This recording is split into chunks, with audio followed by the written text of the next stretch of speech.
everybody, welcome back to Mimic Decision. We are excited to get back to our campaign, The Veil of Vesir here, and we'll be getting down to that in just a minute. But first, as always, just a few pieces of bookkeeping. You can, as always, find all of our backlog for The Veil of Vesir, as well as our Cavalor miniseries and some one-shots over at our YouTube channel. Links in the chat and on our Twitch profile. And of course, you can always catch us live every Wednesday here on Twitch at 5:30 Pacific, 8:30 Eastern, and get a chance to really dive into the audience participation. So today, you may notice we are in fact down one. It is with sad news that I'm here to tell you that Tim, our mullet, is not here today. He is busy making actual money, I think, instead of playing D&D or Daggerheart as it is here online with his friends. So we'll have him back hopefully next week. Until then, with me as always are Tom, John, Josh, and Aubrey. Bailu will be taking a bit of a hiatus from today's adventure and will return to us soon. As we come back to the table, our party has been on a bit of a roller coaster since the beginning.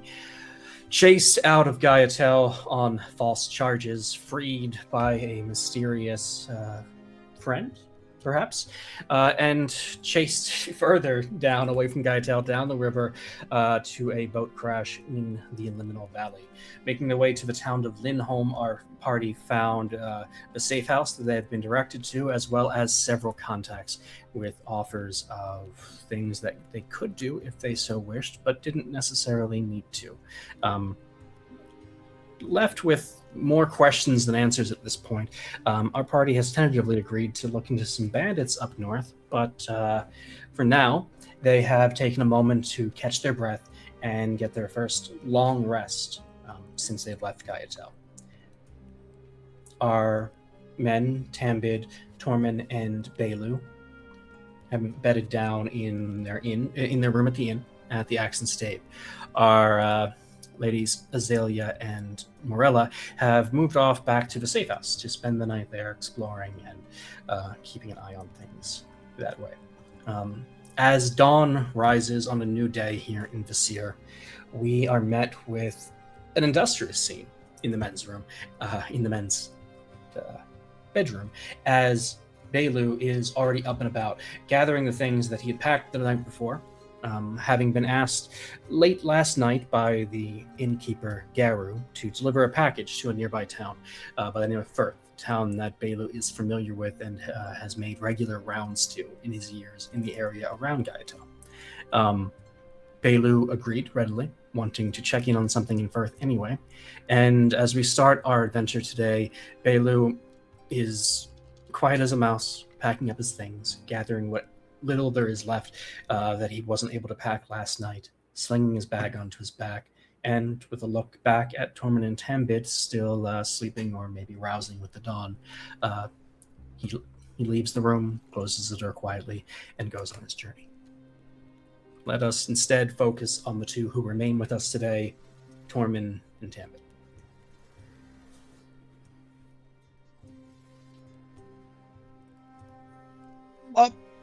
Morning, Tambid. Yeah, a little stiff. It's okay. I see, Bailu made it out?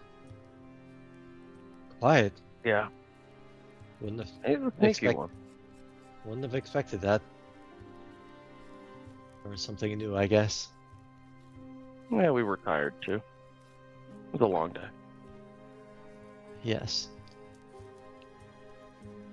Well, time to get going, I guess. Do you know what we're going to do? Oh, Do you have any better idea than last night? no.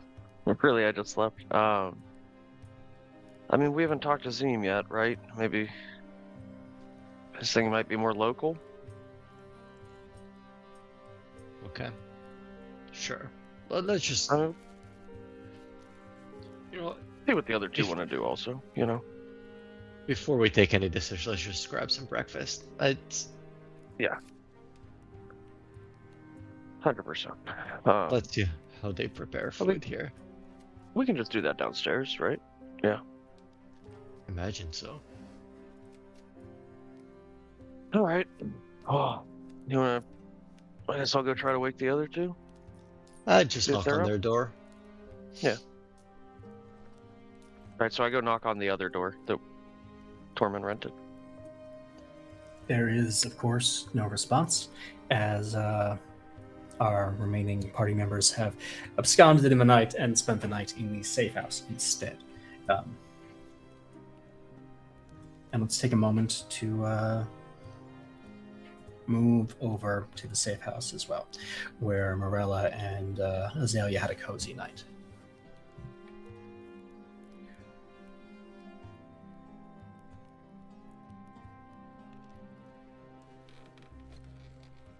I'm still asleep.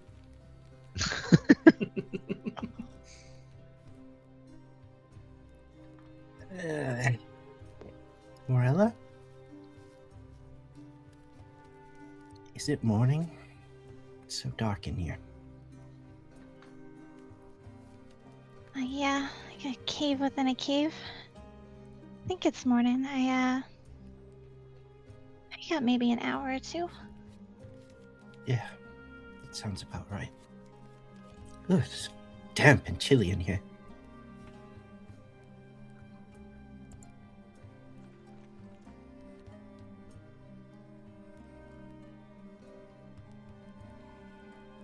Yeah, there are some extra coats and well, if you don't mind looking like a guard in the winter,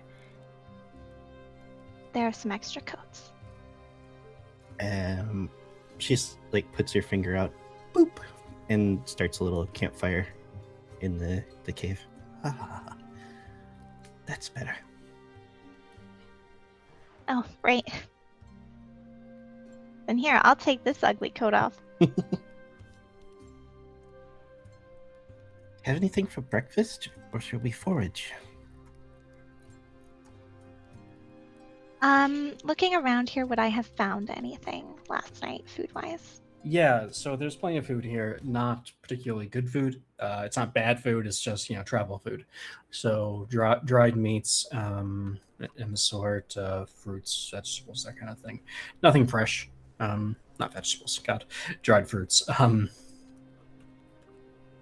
Some cheeses, some breads. Like you can certainly eat it. It's just not freshly cooked food.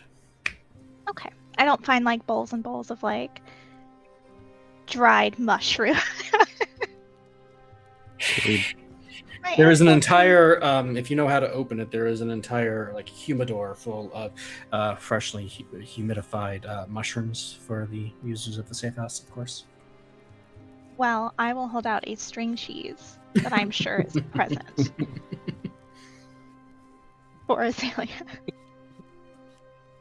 I cheers the string cheese with you.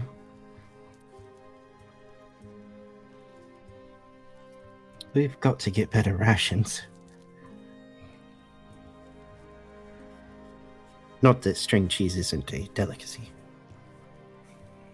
Yeah, I was surprised they hadn't gone bad or anything. It's probably not a good thing.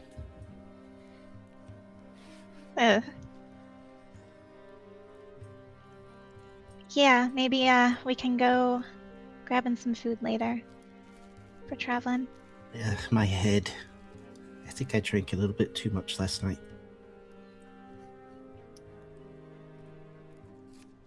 Did you, My head. Go ahead. I might have stayed up too late. I was kind of checking every nook and cranny here. Did you find anything? Nothing you wouldn't just expect from a, hidden safe house in a cave. I didn't find any other caves. Should we, I'm assuming we didn't get any visitors. I hope not. I tried to stay awake. The pitcher, by the way, is full again. The small rain cloud that had been condensing back into it over the night has finished its job. Oh, in the bowl? The next to the We bowl, could have yes. some cereal. We boil the water in the bowl. Make some tea. Jen pops in, her face in the Fruit Loop. Ah! Just kidding, it'd be cornflakes. So what do you think? Should we head back to town or what? Yeah, I suppose no one met us here. No surprises. I don't see any notes left. The bowl isn't ringing. So I guess we better get back. And maybe we can forage on the way back, collect some berries and stuff. Let's see how that's going to go for them, chat. So there is, I think, a promise to this show that we have not really kept yet, which is that not only will you help direct our party, you'll help direct the world around them. So today, we're going to put you in charge of some scene setting. So for now, we've got a simple one for you. What's the weather like today?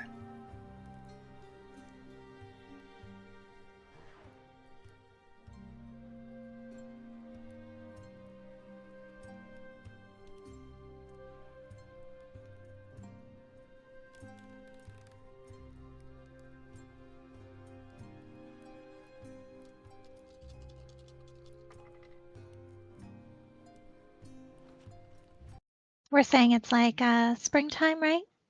Ish? Yeah. Yeah. Okay. So clear, rainy, seasonal snow, or foggy. No one wants to see snow, apparently. I can't I'm imagine. gonna be honest. I thought everybody I would pick no, do. but yeah, we appreciate it.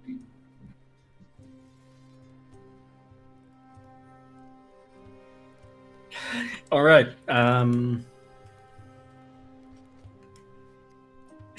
It looks like we are going with a lovely day of rain. So, Morella and Azalea, as you step out of the safe house into the cave proper, you are greeted with the sound of rain pattering down on the rocks above you and on the path outside of the cave entrance. It's coming down relatively heavy, although I wouldn't call it torrential just yet. I pull my green hood over my head. Oh, this is perfect.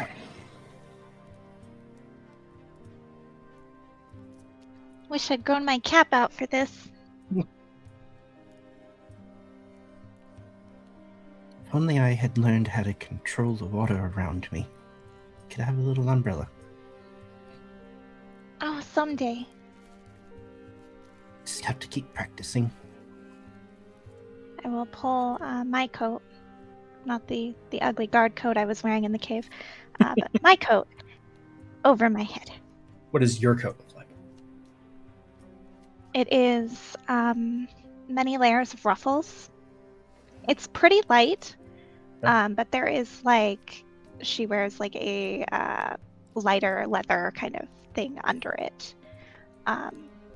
It had a hole in the upper fabric stitching from an arrow, but she fixed it because she's handy like that. Okay. Did she fix it well, or is there still kind of like a little snag where the arrow has been? I mean, I think you're always going to be able to tell. The material, it kind of hides it, but if you were looking closely, you'd be able to tell. But the material itself almost looks kind of like mushrooms you'd find in the wild, too. It's almost like wearing a ruffly, fluffy, gilly coat. Interesting. All right.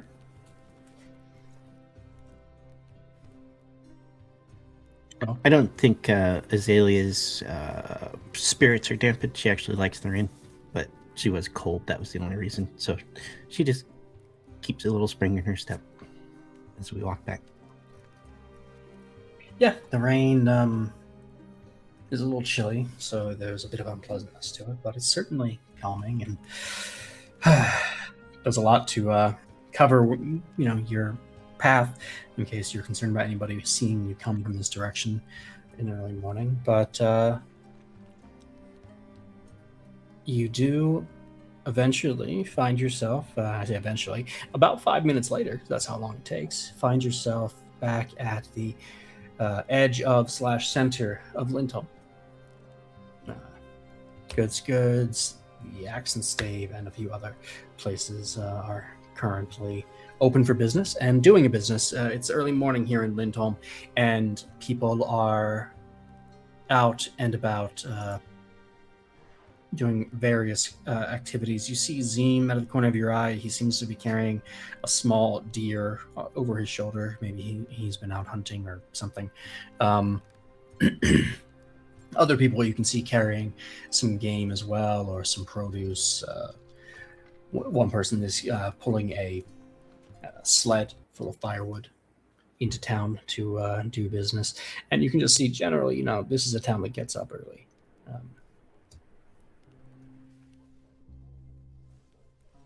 So you guys arrive in the rain, and we won't leave you out there for long, but let's circle back to Tormund and Tambid. So you've knocked on the girl's door. There was no response. And where have you gone from there? I knocked again, slightly louder. Okay. There continues to be no response. Okay, then I go back to our room. And I say, I think they might have left. Maybe they went down already. Yeah, they could just be downstairs, but we can check it out. We'll head down there and get some food. Sure. Let's start with that. Did there look like there was anything wrong, or they just weren't there? No answer at the door. I didn't go in or anything. All right. Let's go downstairs.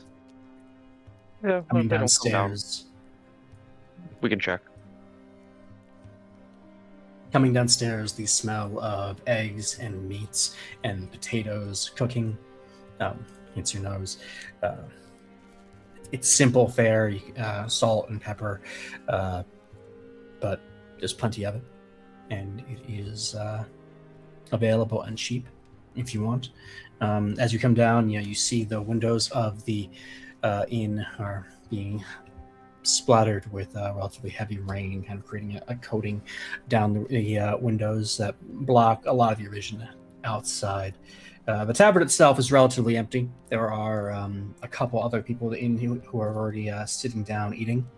A sleepy Garu just kind of leans against the bar, appears to be reading a book, but his eyes do reach up, and he nods at you as you come down the stairs. Morning, Garu. Morning, Turtle. Simeon. I apologize. Tormund, thank you.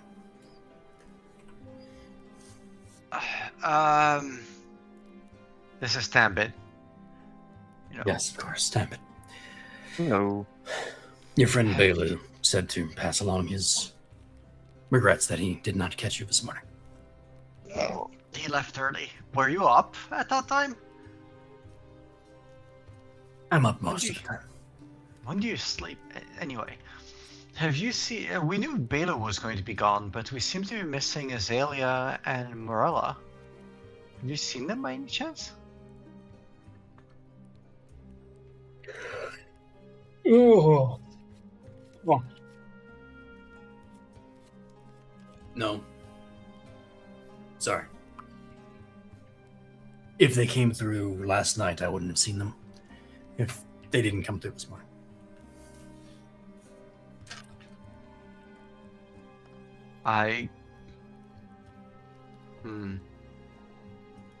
Maybe they're just sleeping real hard. Do you think they ran away? Well, tried to avoid us? I don't know. And everybody was Did you piss them off? Everybody was pretty worried last night, I know. Odds are, pretty good that at some point we did.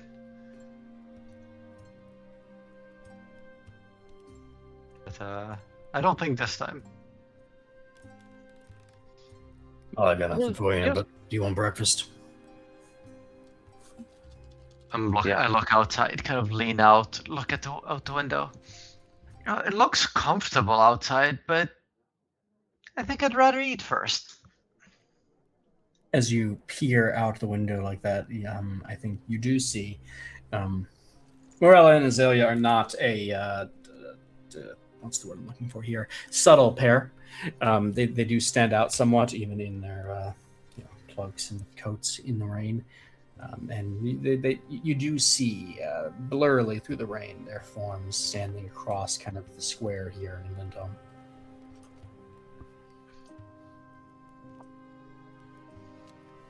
Looks like they're outside there. Sorry. Oh. Do they look like they're coming to us or walking? Like, I don't know. or just standing? Morella, Azalea, what are you doing? I see Tormund peeking through the window. Oh, I'm not. I'm sorry. Go for it. I was looking Oh. from kind of far away, but it's fine. Oh, okay. I apologize. Go ahead. Pretend I'm looking through the window. Is that Tormund? Do you think we worried them?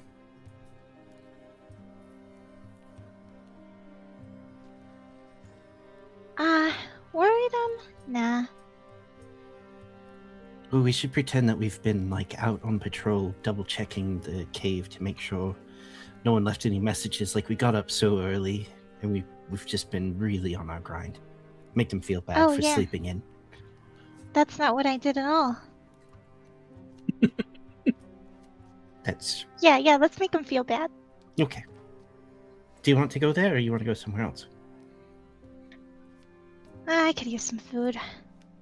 Yeah. Real food. Yeah, the cheese stick was nice. Get some more cheese sticks. I walk to the tavern. I do believe Yeah, you see I them will coming hold the toward the tavern. door open for you. I scuttle my hooves on the floor to make sure I don't track in mud. Garu nods. I will do the same with my very nice boots. I'll hang my cloak on a peg where it drips. Welcome back, morning. I ladies. will not. Good morning, sleepyheads. What? Sleep? Yeah, you were still asleep. What Oh, were really? you doing up this early? We've been up for hours. Where have you been? Oh, sleeping. Super comfortable. Uh-huh. Amazing sleep. Yeah, we tried to knock on your door and see if you wanted to, go be productive with your day, but no. Did you see Belu leave this morning? No. Is Belu gone? Oh yes. I believe Garo here asked him to deliver a letter last night. Well, that explains why he also didn't answer his door when we knocked, and we knocked hard on his door, so that makes The sense. same door. Yeah, there's only one door. Oh, I thought he was in a Yeah. different room. Well, we knocked in a different spot on the same door. Your room. It was a special knock that Morella and him know. Uh-huh. So we're really close. Uh-huh. But anyways, yes, we wanted to make our rounds, make sure we weren't pursued by the Are they- guard. Are they Mm. visibly lying, like joking, or are they like actually serious based now? I'll let them answer for now. Trying to be serious.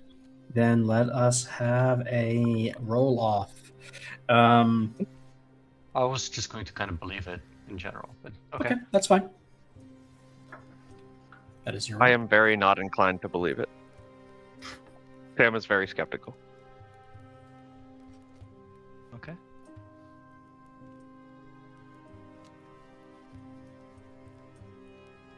Okay. Do you want to check it, or are you just going to take Yeah, it on I'll face check it. value? Okay. No, Roll I'll check off. it. Roll off. Let's have a roll. I'll allow Azalea or Morella to pick who is making their presence roll here. And Ham, you are giving me an instinct roll. No hope or fear here. Just let's see where things go.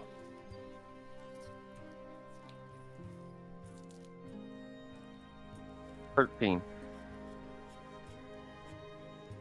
What was the roll we need to make? Presence for you guys. Should probably be Morella. All right. I'm regretting not taking that one domain card about lying. All those regrets. That, though, is a... And I do math. 17, 18 with And you? hope. I know you said it didn't matter, but... Tam, you're maybe not as worldly as Alright. you think you are. You buy it. I like I normally wake up when people bang on my door, but all right. It was a long day. How would I you can know allow if it. you don't? She's got you there. You might have a point. Did you see anything? No, we went to the safe house though to make sure a message wasn't left, and there was nothing. I see. Did you contact Jen again this morning? You know, we didn't. But I thought about using the water for tea, but I didn't. Hmm. That could get interesting. Maybe just have Jen stuck in your stomach. We could just talk to her wherever we are. Or would the water evaporate out of the tea and you'd just be left with like, the crushed leaves? I guess we'll have to experiment later.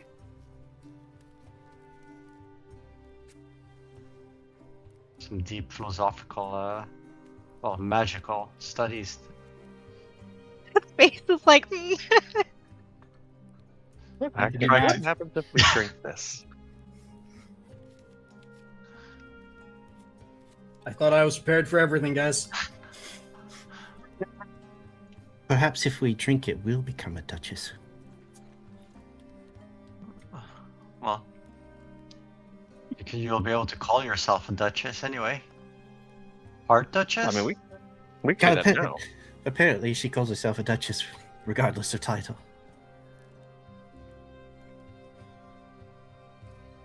I'm famished though, with all of that hiking that we did. Around we went.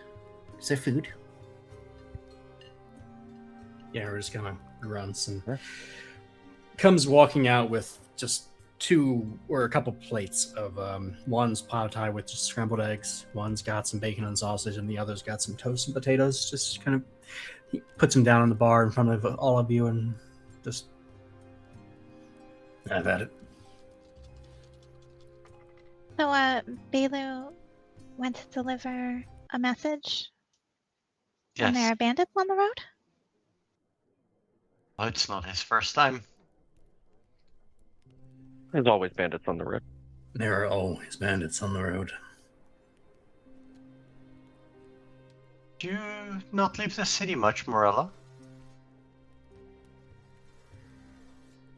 Not in a few years, no. I see.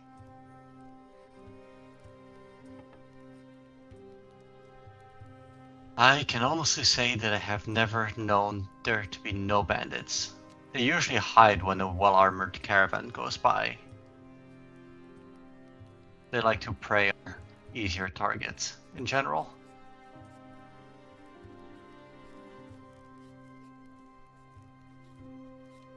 Just gonna nod along at that while eating.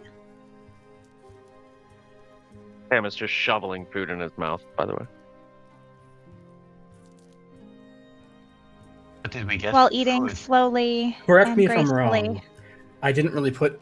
I guess there's potatoes and bread for Azalea, right? Yeah, thanks. Garu, I think Here's at some some point toast. will notice and ask Azalea if there's anything specific that she might. I was just gonna start putting the meat bits on Tambid's food and watching them disappear in awe. Immediately. Yeah. He's like the family dog. They don't even hit the plate. Like a high school boy. Just hoovering it up. Sorry, what was it that he served? Eggs, meats, potatoes, and bread. I see. I'm fine. The eggs and bread and potatoes, fine.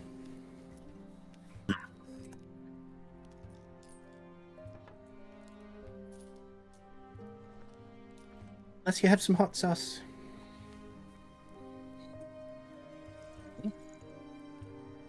Back and comes out with a small bottle of some sort of hot sauce. It is red. It looks a little thick. Oh, you like spicy food, Azalea?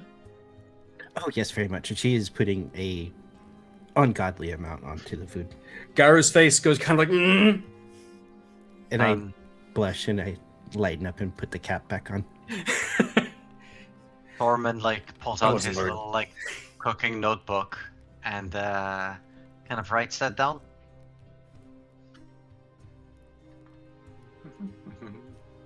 The sauce is What? quite hot. But I'm going to assume that Azalea has a real penchant for spicy food, so it's hot sauce. You manage. But you might be a little surprised by what Garu has behind me. I did not expect this kick. Reminds me of home. Just like Mom used to make. I come from a place where everything's watered down and we have to add some spice. Little water tribute joke. Sorry, Thinks about it for a Garu, second before laughing. Go ahead. did he take the sauce back or is it still on the table? No, it's still there. Okay. To be clear, his reaction was not because Azalea was using too much of it. He was just concerned about the heat. Right. Oh, okay. Thought it was like a rare commodity. It's probably somewhat rare. This isn't a common condiment in this day and age. But like, no, he was more concerned that you were about to like scald your tongue of your taste buds. But he I'm looks going approvingly to- as you eat it and just smiles. I'm going to take it slowly, like take a look at it, like kind of write down what it is. And like just unscrew the cap and pour like a couple of drops on like the corner of it, like some food, and like try to eat it. Garu's eyes are watching you like you're a thief in his store.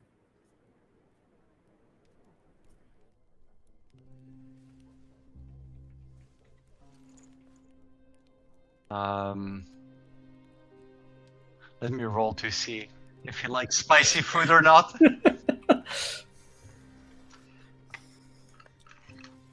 So I just looked it up, by the way. Turtles apparently can't taste capsaicin at all. That doesn't surprise me. So like for them it actually makes no difference. So let's roll. Do I taste it at all? That's not what you want your cook to make spicy, though. Yeah, your cook's gonna have some issues nailing the spice tolerance like that. He does actually taste it. Now the second roll, does he like it or not? Oh yes, very much so. Rolled a 6 out of 6, so RN Jesus provides food taste, I suppose. might as well make the decision. Like, yes. Oh, this is pretty good. See why you like this, Azalea. It is good. Where do you Garu get kind this, Garu? Garu is in the process of scooping up a piece of bread, some sausage and egg, and putting some hot sauce on it, and just making like a taco out of it.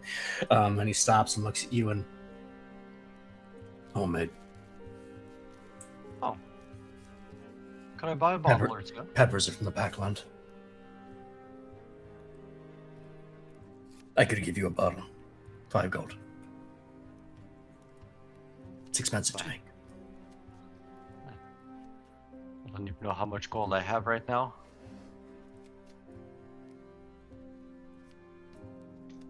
I don't like this handfuls of gold thing. Like, I think we said the handful's 10. Right? Yeah, I told you, a handful is 10. Okay. We are using individual gold, and I will say that I've already used this, I think, with one of you, but the coins in Vesir are come in halves. You can have a half gold as well as cost. I see. And I bought some herbs last time for a little bit, but I don't remember how much that cost. I need to track. I believe that was 2. Let's make sure we're tracking that, guys. Yeah. Well, that's kind of expensive. I look at like Azalea. Is she really enjoying that? She is, but not 5 gold's worth. And she kind of just like nods. She shakes her head no. Okay. Okay, no, it's a little bit much. But thank you. It's fair. I don't price it that way to sell, to be fair. Well, I appreciate letting us have some of that. It's quiet. I don't mind bringing out my own stash.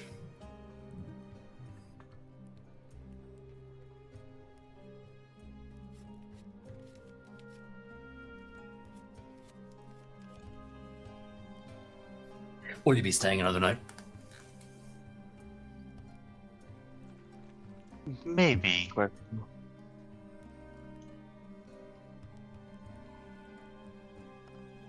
And think we'll Bailey's have not to going to be back today, right? Yeah, so we're at the very least. Well, I'll be waiting back for Bailey. We haven't discussed much beyond that, I think. No, he won't make it back today. Firth is a walk. Yes, he seemed to mention that.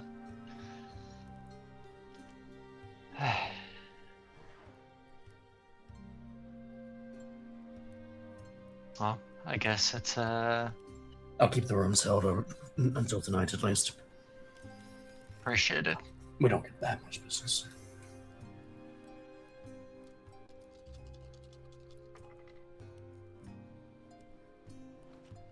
I think it's likely it'll be at least one more night, no matter what we decide.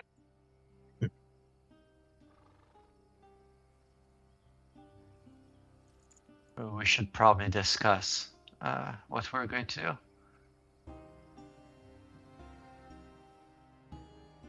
Give a look to, not a look to him, but go quiet like the.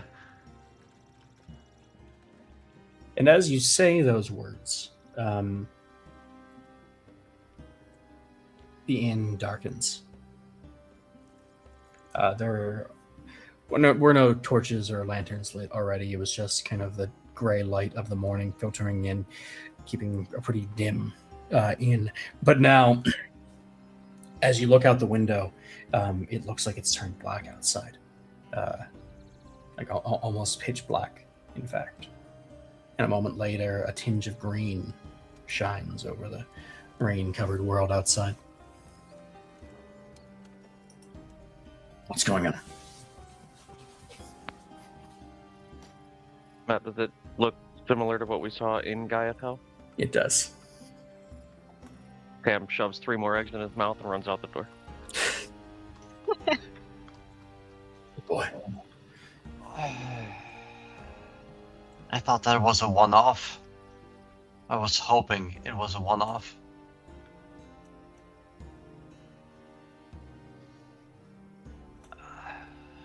Well, I would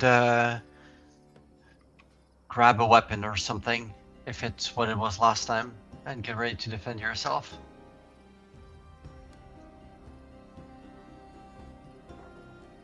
So Tambid ran outside? He did. Not While far. sharpening his Um, Like legs. I'm outside to look, yeah. I would get up kind of quickly, but stand like more in the doorway.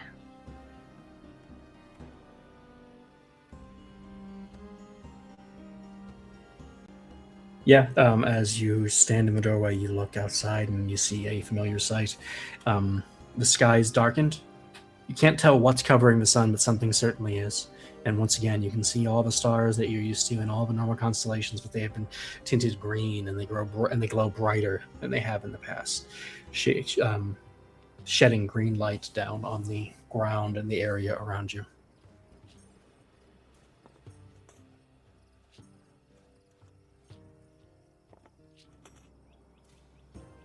See any sign of weird murder beasts popping up anywhere? Ambit, as you step outside, you find yourself elsewhere. standing not in the square of Lindholm with the packed dirt beneath your feet and the stores and homes around you, but standing instead in a forest glade. It is dark, but not unlit. The sky is still black. The stars above are green, but around you, fireflies are flying through the air and shedding much more light than they should at this kind of clearing that you find yourself standing in. Trees surround you on all sides, and before you, you see a pond, mostly still, just gentle ripples across as the wind and the fireflies fly across it.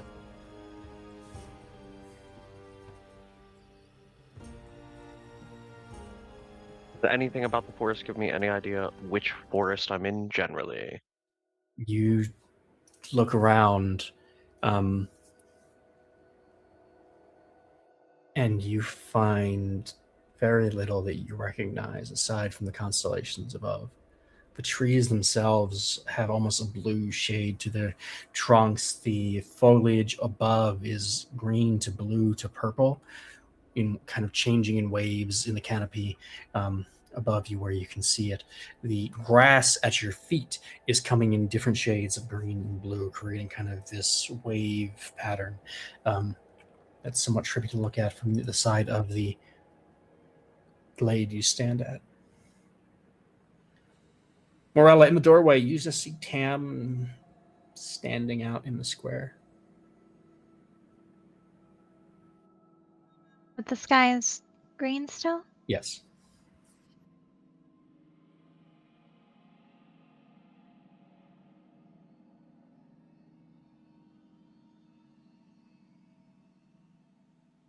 Where I am, as I like turn in a circle, I don't see any way back to You not don't. being here. You right? feel you are surrounded by this new alien forest around you.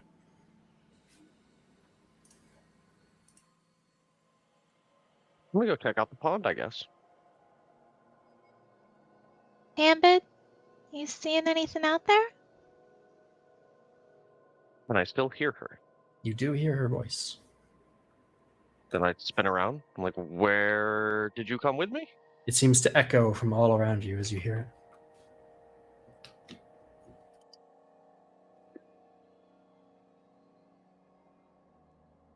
I Any don't ladies see in the you. sky?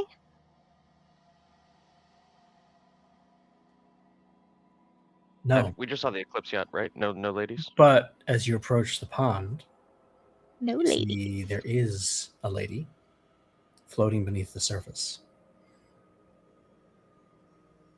Her white robes are billowing up in the water around her, her blonde hair kind of lifting up into an odd halo behind her.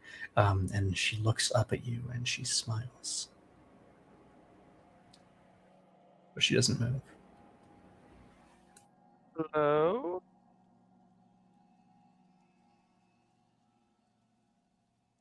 Celia?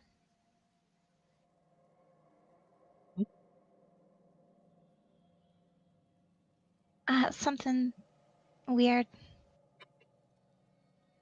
Something weird. Something weird. He's being odd. Ambit, isn't he always? Yeah, I'm gonna... Did he get zoomies from all the food? I hope that's it. And I will cautiously go outside. As you step outside, you find yourself in the same clearing as Tambit. And you see him standing on the edge of the pond, looking down at the water. There's a map for this, by the way, Tom. So Thank you. This lady in the pond. Does she look like the lady that was in the sky? she Or does. can I not tell? She does. Okay. You didn't get a great look at her the first time, but at least the figure looks the same. The clothing looks similar. The hair is, the right color. The eyes are green. It certainly seems like it probably is. That's the most lawyer answer I've ever given. How does that make you feel? proud, old, tired. Go ahead.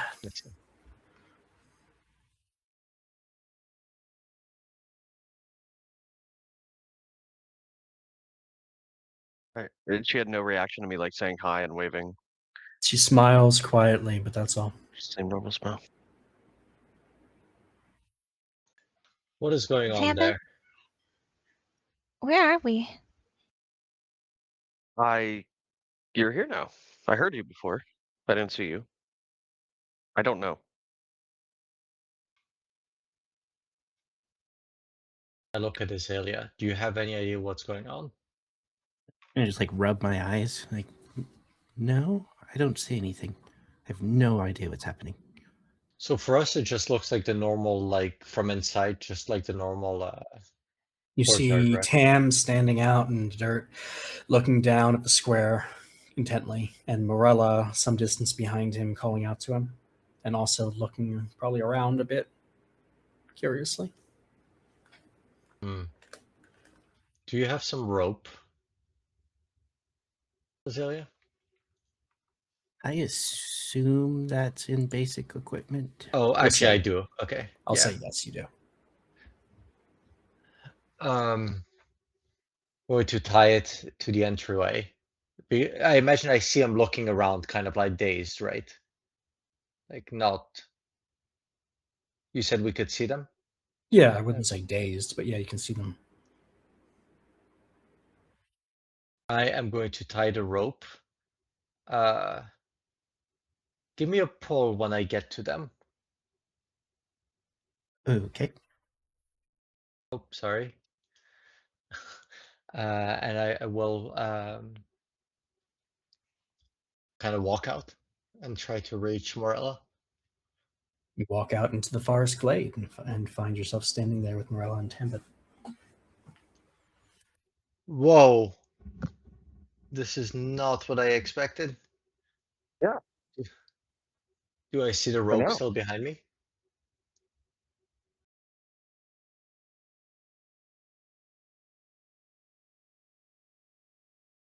You see the rope behind you. Yes. Does it Tambit, disappear? are you trying to go for a swim or something? I mean, I wasn't gonna, but I'm thinking about it now. This lady won't talk to me. Morella, Tambit. What late? Morella, Tambit. We What? are Yeah. still outside of the inn. I know this looks different.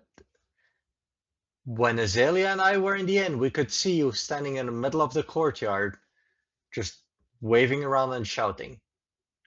Yeah. Yeah, I saw Tambit like that. So how about we just I was try to scared. walk back to Azalea, following this rope, and discuss what's He going on there. says there's a lady in the water. Is she distributing swords?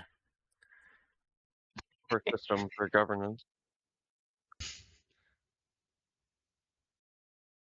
Just kind of So smiling at me. Okay. I'm gonna approach Tambit and kind of pull him away from the water a little bit. Like, I get that she's smiling at you, but you don't need to go in there chasing her, all right? I want to find out if the water's real. I'm gonna dip one toe into the water. It is cool and wet and chilling as it rushes around your toe. Gorman, you Wait, sure about that square thing? Because I'm touching the water and it's definitely wet. come back here. Let's walk back in, and then you'll see for yourself. Also, is it raining in here? Yes, it is continuing to rain here. Okay. Does the rain feel the same? Like, did we go from a hot to a cold, like cold to hot, or is it like?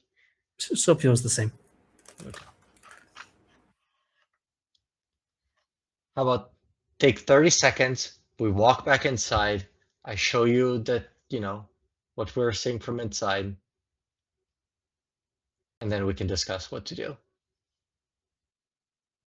feels like it's probably important.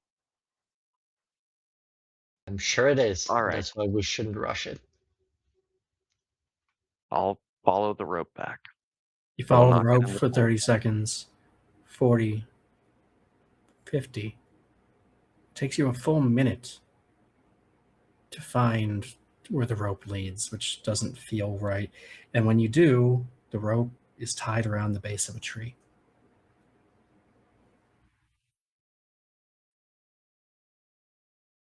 Okay, what's swear word for Vesir? Have we defined that yet? Like, They're still at work. I invite you to make them up as we go. I will start to liberally share them as I come up with them. okay, Swear in anything other than English. because big interjection would come here as Tormund is Azalea. To clarify, I still just see them in the Yep. courtyard. Okay. Yep. You see the Yeah. normal, and you see the rope coming back to you. Yes, Tormund? I'm right here. Can you pull me back? I start pulling on the rope. As you pull, you watch, and the rope just unknots itself from around Tormund's waist, and you just pull the end back to you. Damn it, I thought we He's had still it. out there. Just the rope came apart. You're really terrible at tying knots. We're seeing the rope tied around me, or did it fall off me also? Nope, you're still tied to the tree.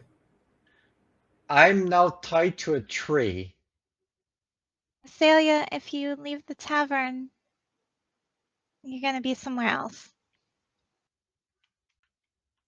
Yes, I'll be outside. Yeah, boys yeah, work you'll for be me. outside. There's trees here. A lot of colorful trees here. I'm trying to. There's a pond. So I have a whip as my secondary weapon. Okay. So the reason I mention that is because I'm going to try to lasso Tormund and wrangle this here steer back into the inn.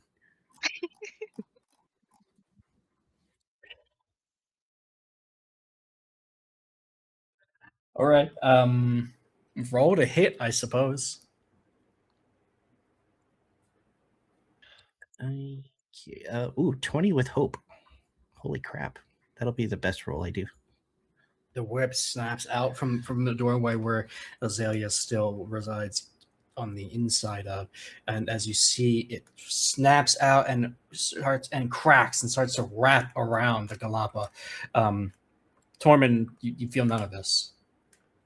Azalea, you see it tighten, and you pull, and it just passes through. Okay, we have officially entered into weird.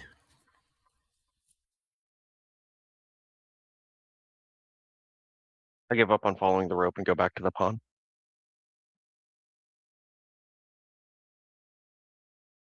And again, it just looks like he's walking deeper into the courtyard, right? Yep, he goes back to where he was standing originally in the out in the square and just looking down at the dirt. I will follow him back. Matt, at the top right of that pond, is that like a ramp going in, or is that something sticking out of the water? Piece of stone sticking out of the water. Sorry. Okay. Just to be clear, I am unfamiliar with this area as well. Yes. Yes, you have not seen this Okay. before.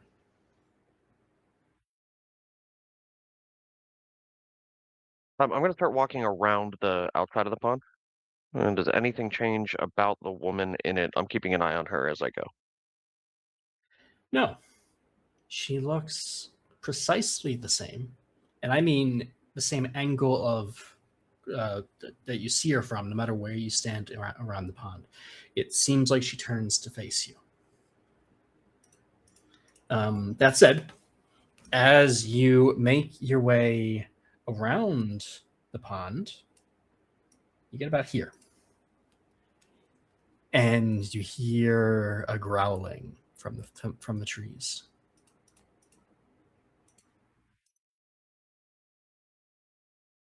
Hey, heads up. Something's here. And I'll turn around. Do I see anything? Crawling out of the foliage beneath the trees is a somewhat familiar sight. The vine wolves you fought in the square on Alatane's spear in Gaiatel were kind of small, meager looking, almost dried up and brittle. The vine wolf that walks out of these trees is an entirely different beast.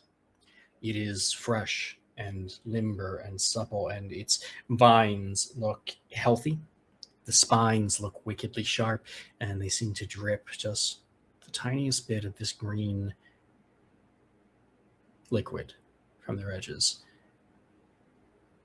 The wolf growls and opens its jaw, and its lower jaw splits out, and it has three separate sets of teeth calling out, and a spine kind of starts to stick out of the center of the wolf's throat, aimed directly at Tambit.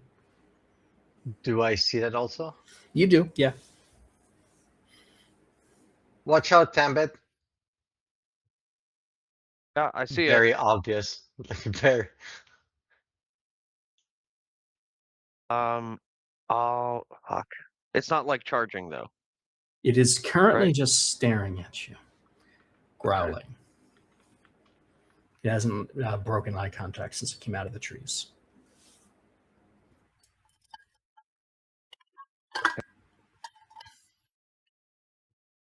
I'm gonna try to Celia, we take. got wolves. Well, I don't see that, I assume. You do not. You see them all in the courtyard now reacting to something that doesn't appear to be there. Should I come in or stay? Like a cat. You might be able to talk to it, right? Maybe. Maybe. What is what's the innkeeper's name again? I'm sorry. Garu. What is Garu looking like? Is he just interested? He's looking at you and looking at the others outside, and he's just looking kind of confused. But he's thoughtful and just kind of watching. He's not like scared that the sky is green. He doesn't appear to be.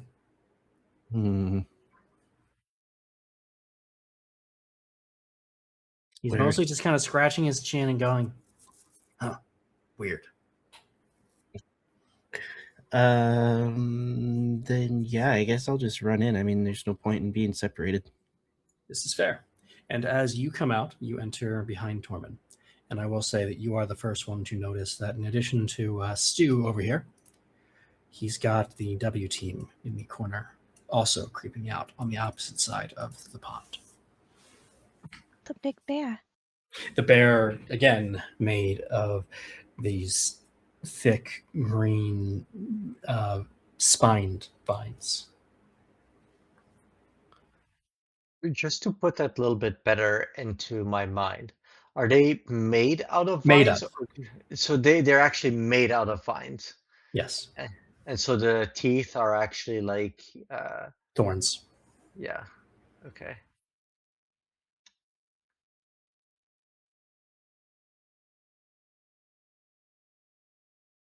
All right. Well, it's not attacking us yet. As I step through and see all this, I'm just like, what in the hells? So that's fun because Azalea, you don't recognize this place, but you've heard of it, or at least similar places. These trees are not particularly inspiringly named, but they're called grove trees. They only grow at the center of certain druid groves. Okay. So, just to try to get into the headspace, I imagine that she now thinks that that's where they are, like in somewhere like that. You wouldn't be able, you wouldn't know precisely probably, but you would think that this is likely, like these trees only grow at in the presence of powerfully concentrated druidic magic, or they only grow like this at least. So this has to be a grove or close to one. This is a druid's grove. And I guess I see the vine wolf and the lady in the water. All of it before you.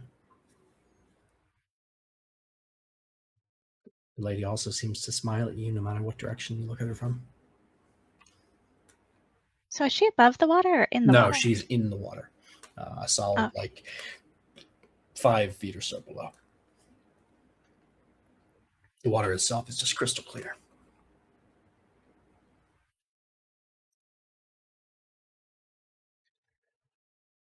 So, okay.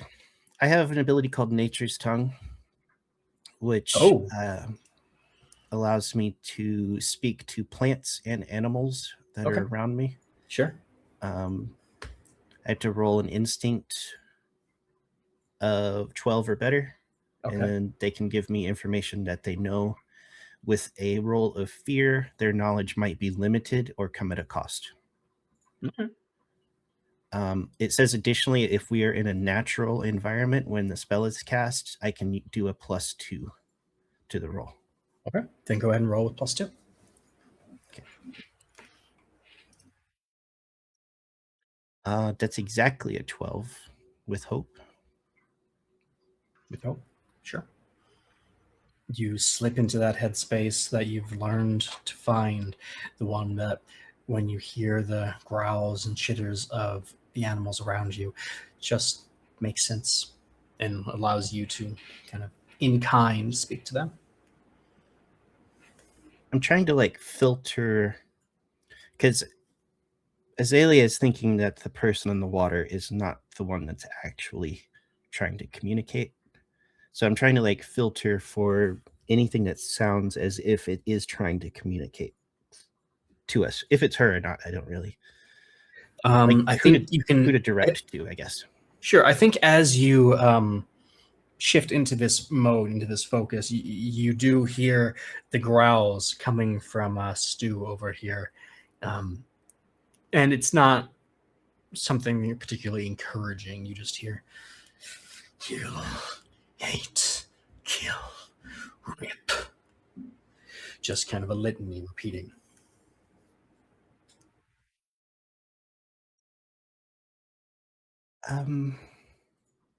Angry one, is there something we've done to offend you? Tear it all down. Tear them all down. And it doesn't seem able to like respond directly to you, even though its eyes flicker to you as you speak. It's just kind of almost shaking in its anger as it growls. The rest of you hear Azalea responding to its growls, and it's in her own kind of deep, resonating sound.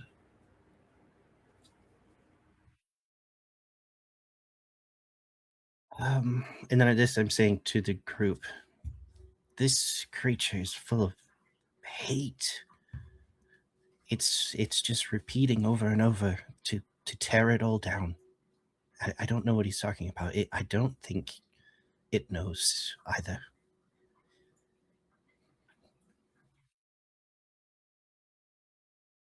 Are there any spirits here in the grove, druidic or otherwise, that can communicate?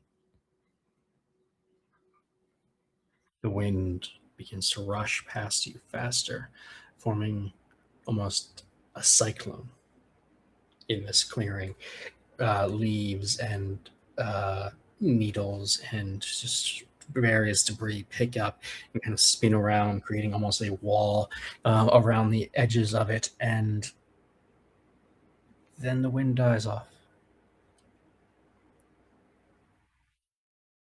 I will say that being as in tune with the druidic ways as Azalea is at this point, you recognize an attempt at communication, but you also recognize that whatever it was failed.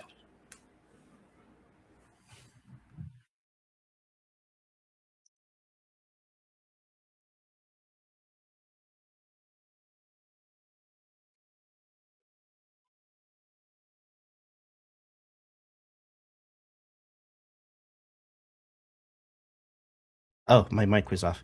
So I'm going to use Wild Touch to summon a very slight gust of wind, not like an aggressive one, just like a little whoosh to try to connect somewhere.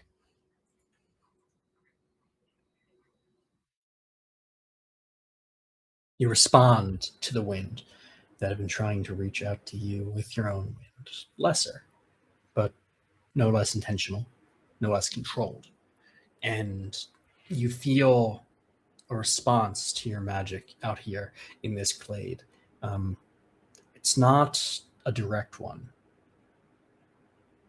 but you get the sense of yearning, of a desire for freedom. You get a sense of claustrophobia, of being trapped, of being confined in the darkness. And then just as soon as it comes, it's gone. And before you have time to really focus on what that was, with a deafening, the bear charges your way. Sorry, Max.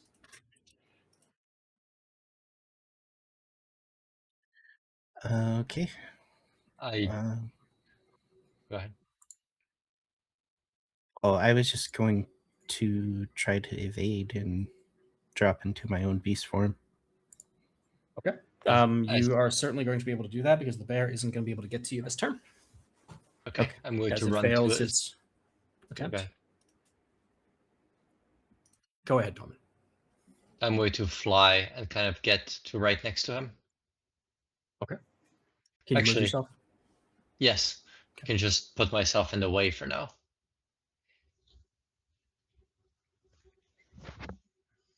Okay. Spotlight's still to the party.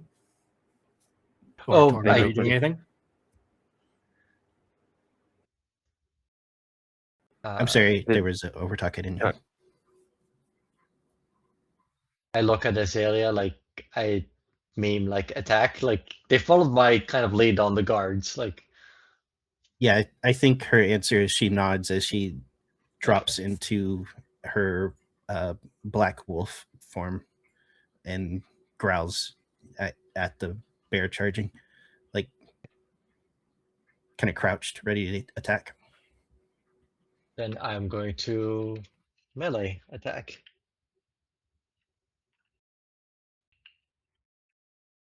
Uh,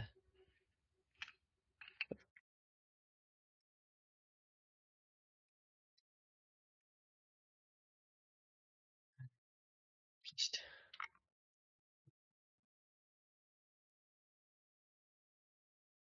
17 with hope. A 17 with hope certainly hits, yeah. Okay. So I get to.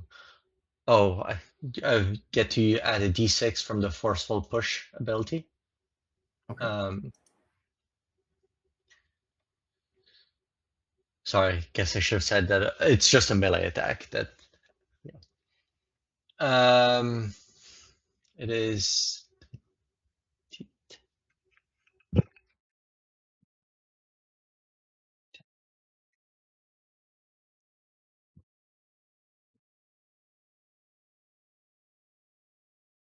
10 damage. Just 10 knock him damage. slightly. Okay. Yeah. So Tormund, you come swinging in with your sword, and you catch the bear across his forward, just generally like coming at the shoulder, across the chest, and down in a move that you know would be pretty painful, if not fatal, to a living creature. But while you just slice through the vines, the creature seems to almost knit them together in response, and green ichor splatters out from the wound, and where it comes on, it hits onto your clothes or weapons, it sizzles for a moment before dissipating. But 10 damage. That is major damage. 2 hit points on the bear. Major Quick. damage? A quick point of description for people listening in their mind. It's a halberd that. Oh, a halberd. I'm sorry. Yes. All good. Just for visualization purposes, really. So I have an ability called Pack Hunting, which lets me do extra damage if an ally attacks a target immediately before me. So I'd like to attack if that's okay. I didn't hear if he rolled with fear or not. It was with hope. Okay. Then Azalea, why not? Then yeah, I'm gonna attack the bear with Tormund. It's a 20 with fear. With fear, that certainly hits.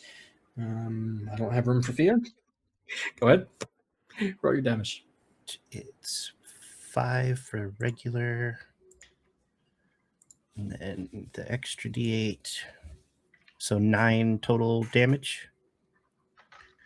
9 damage. Okay, that is once again major damage. 2 more marks to our bear, who roars out now, more than a little angry.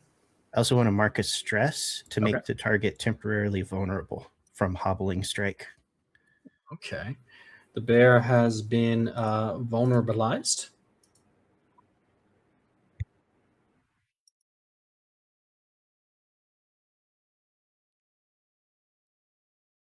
And as it is, that was a roll with fear. That means it is my turn. Sorry. The bear is going to mark a stress.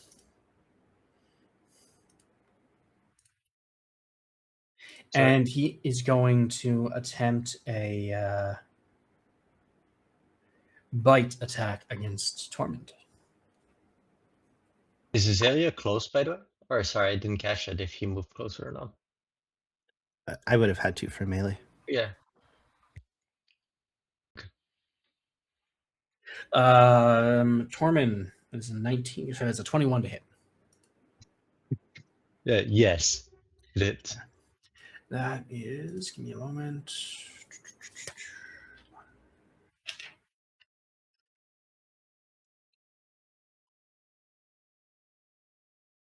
Sorry, finding my dice. Where are my caltrips? Your caltrops? My d4s. I They're have some metal tetrahedron math. D4s. They really are like freaking Right? cantrips.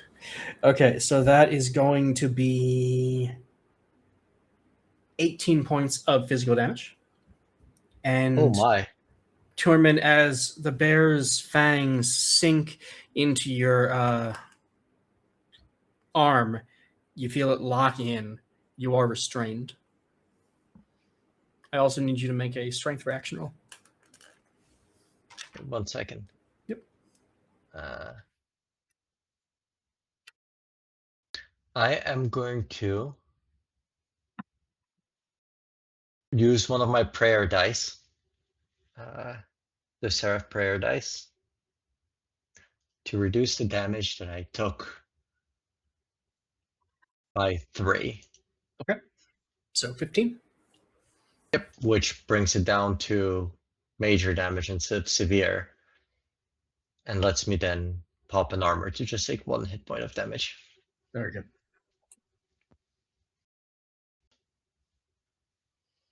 That And end. strength. Yeah, Sorry, you go ahead and do that. Strength saving throw. Is that I would- just or hope reaction doesn't roll? I'm matter? sorry. Yeah, Yeah, it's hope reaction roll. No hope, no fear. God. 19. No effect. You feel a burning in your arm as the bear's poison seeps into your system, but you fight it off.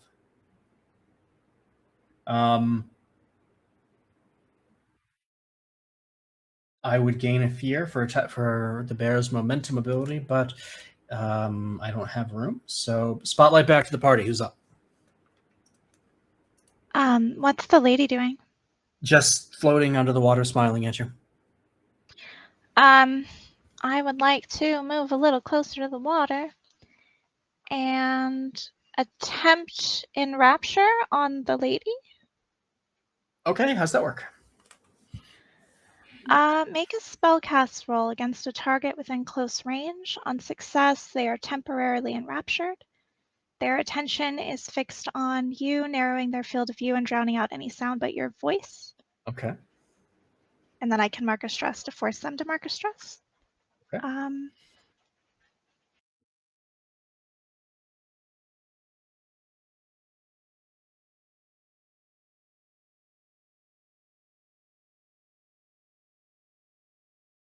Okay, that is a 12, 13, 14, 15, 16 with fear.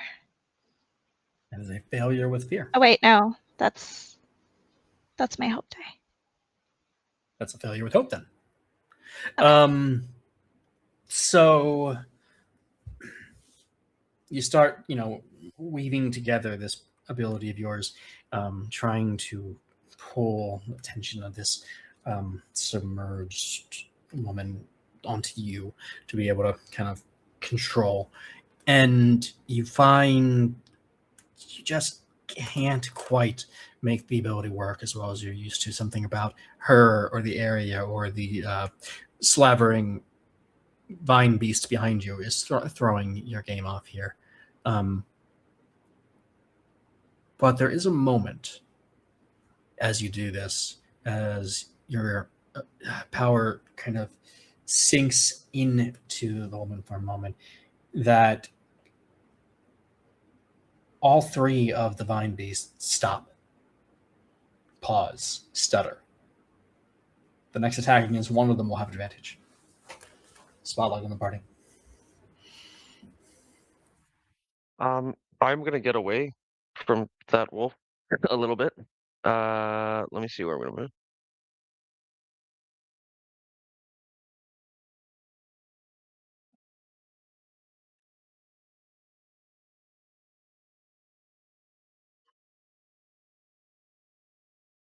Yeah, I'm gonna move there. Okay. And then the one that was menacing us, the one on the west side there, I'm gonna take a shot at, and I'm gonna spend a hope to make it my focus. As long as I hit. That only works if I hit. Okay.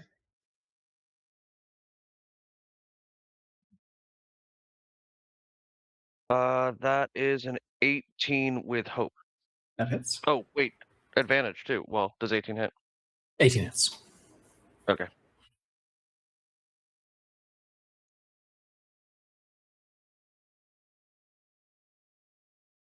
Seven damage, and he must mark a stress. Okay. 7 damage. That is major damage for the wolf as well. And he marks a stress and lets out a little whimper as the weight of the world settles onto his wolf shoulders.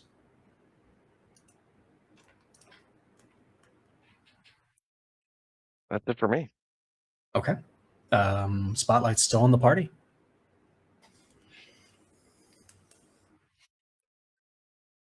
I'm not going to use some of that fear. Giving you guys one more action.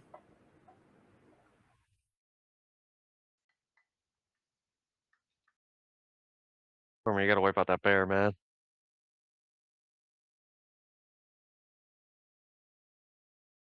Unless you don't want to worry, you don't want to, in which case I can spend some fear.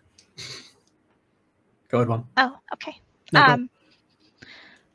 I guess I would just throw a blade at Stu. Okay. If he's still standing right there. Yeah, yes.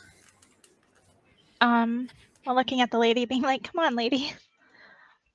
Let's see where L2 hit. Tamith's not next to him or anything. Correct. Did we already do the advantage? I made the next attack. I didn't use advantage Okay. on it. I'll allow it on this one since you can use it if you want. Okay. So just an extra d6, yeah.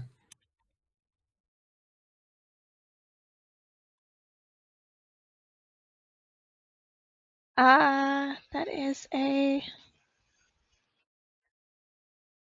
17 with fear. Hey, one more fear that I can't take. 17 is a success though, so roll your damage. Okay. Rolling my damage, and it is. It's really.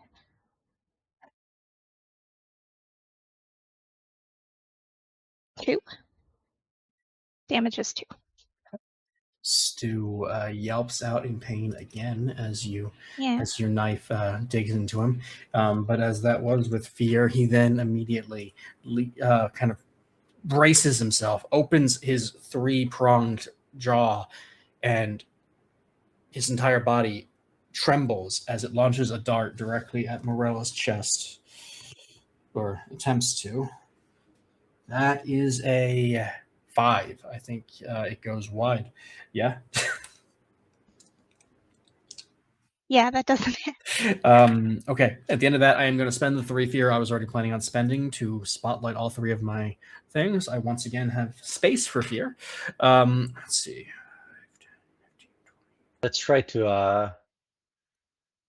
Where's Womba's other character that was draining the DM's fear? I like that. Use. Yeah, he's just not getting there. Okay. Okay, so I got 2 attacks because Wolfric ain't getting any more in time. So Stu is going first to make an attack on Morella.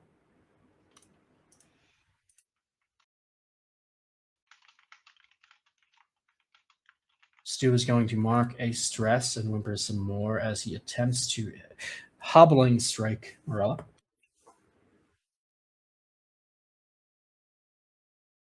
You're good. That's a 7.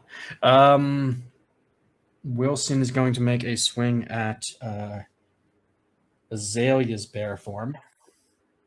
Or wolf form, sorry. That's a 10, I assume. No? Misses by 1. Okay. Okay, that was some underwhelming fear spend. Back to the party.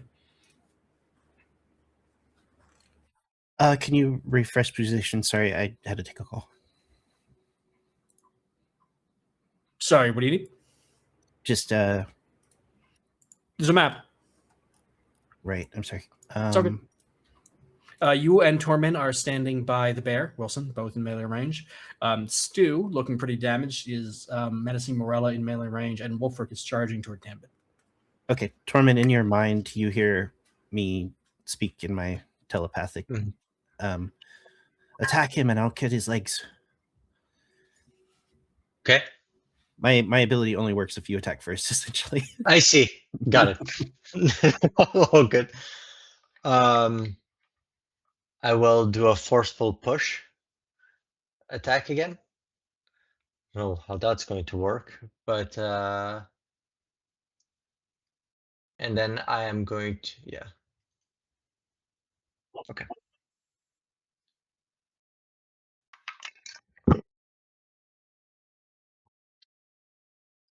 16 with hope. 16 with hope hits. I am going to spend a hope to deal an extra d8 on top of the forceful push damage. Oh yeah, spend that hope. That is from Winged Sentinels, Winged Sentinel Wings of Light. That lets me do that. Okay.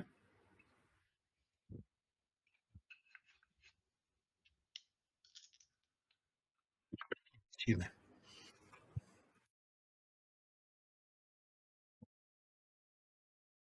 I rolled a d12 instead of a d10. I'm like, this is not a possible number out of a d10. Cheating. Oh, yes. 15 damage to the bear. Good hit. And that would knock him back a bit. So I don't know what happens there. It's major damage. Excuse me. The bear does get knocked back a few feet out of immediate range with you. Am I still restrained? Yes, you come with it. Okay. I see. Okay. Okay. I'm not going to ask how the physics of that hit worked, but I'm going to assume that You hit it, it bounces back, and then you just get dragged behind it. Newton just like cried. It spun in his grave like 16 times, and just like, you know what? Newton Sure. would still be looking at the dirt in the square out here instead of standing out here in this glade. To be fair, that was with hope. Spotlight's still to the party. Okay, I'm gonna follow up that attack with mine.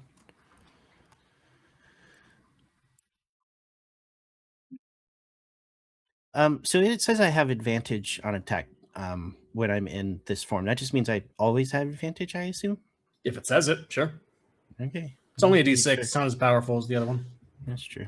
So I mean, it's still nice, but it's still very nice, yes. But yeah.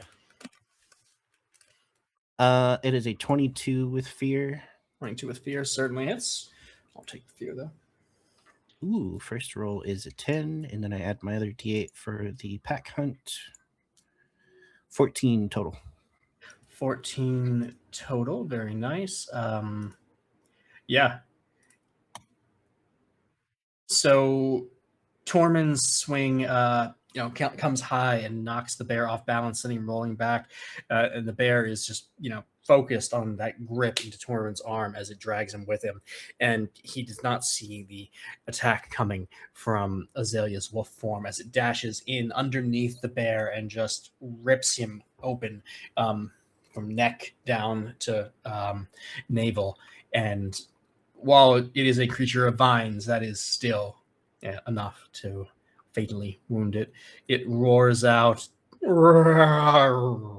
kind of sadly in pain, and then collapses and turns into a pile of inanimate vines. Nice. And I hold out my hand like in a high five, but kind of low for his form.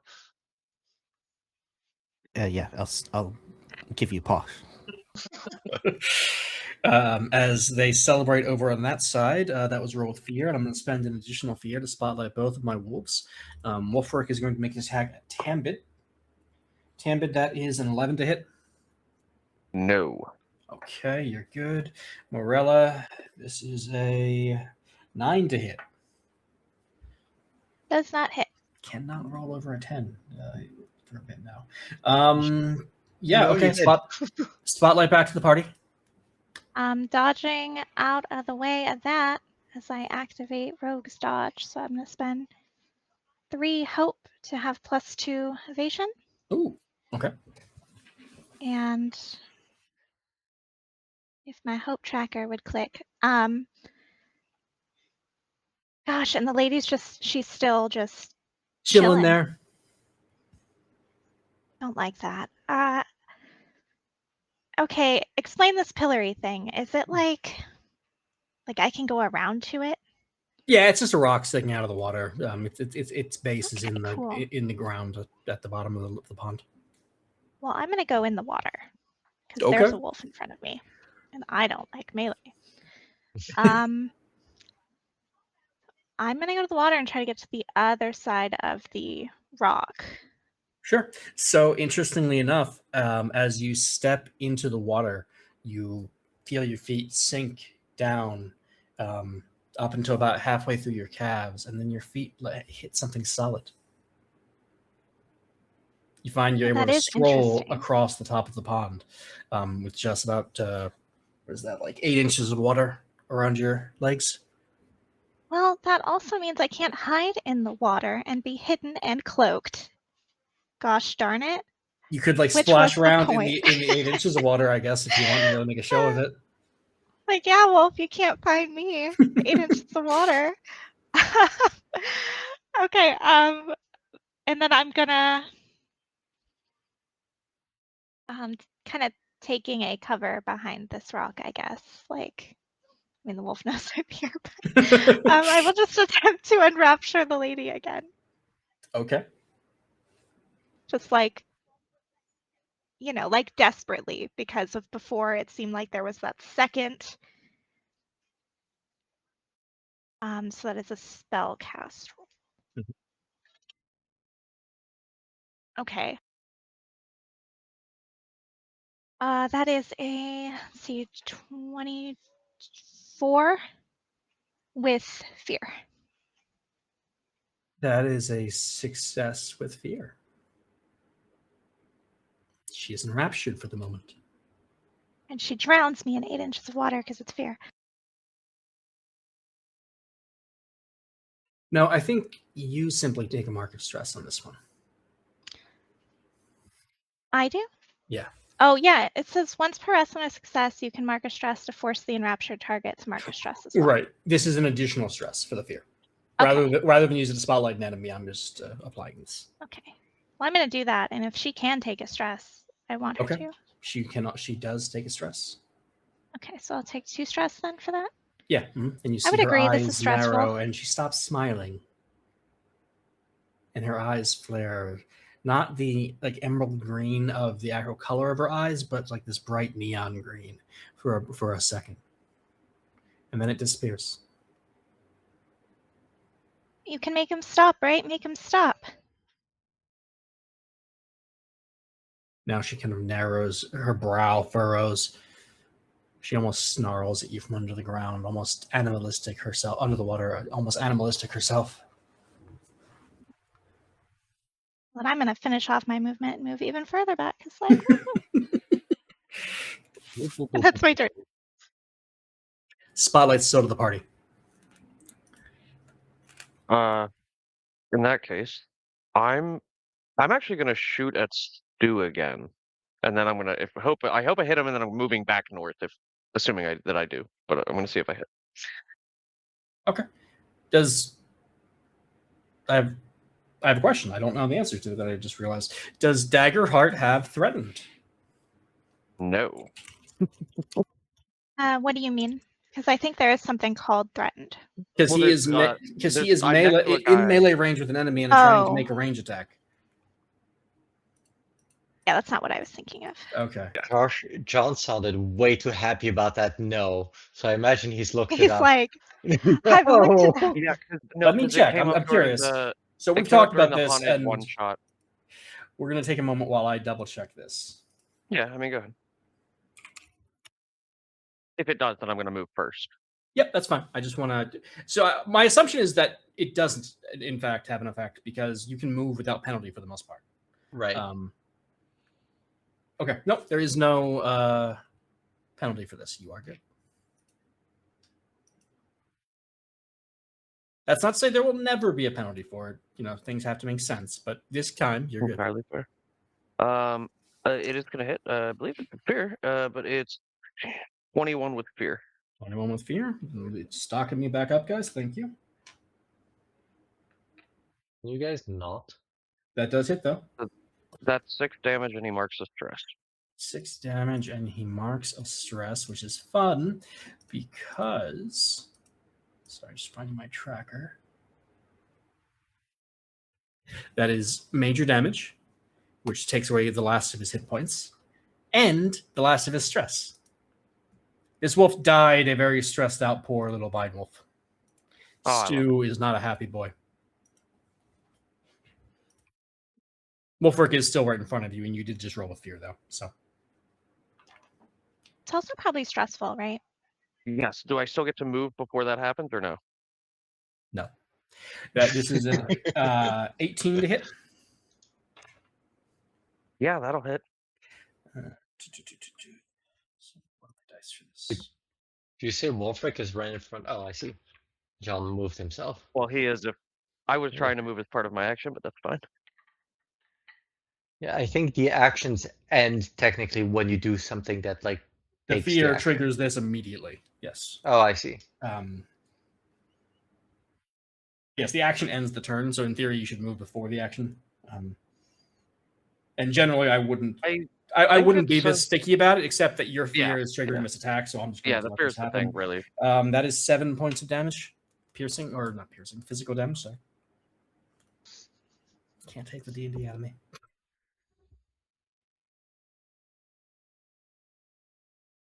But that is spotlight back to the party. I'm going to fly over there. Now I imagine I'm not restrained anymore, right? The bear's dead. You're good. Yeah. You're just taking the what? There's one vine still sticking out of your arm. Matt, real quick, did I not move at all because of that? Correct. Unless you move before that. I'm going to legitimately just fly. Wait. What is the movement speed? I believe your movement speed's your movement speed, unless you have something that says otherwise. Like, I don't know what your fly card says. It says you can fly. Like, Okay, no so time movement limit. speed is still what it was before, which is to say, if you want to go more than 30 feet, you need to roll. Oh, does that take an action then or something? Or how does that work? It's an action roll to, you're essentially dashing at that point. I see. There's no way in hell I'm making that.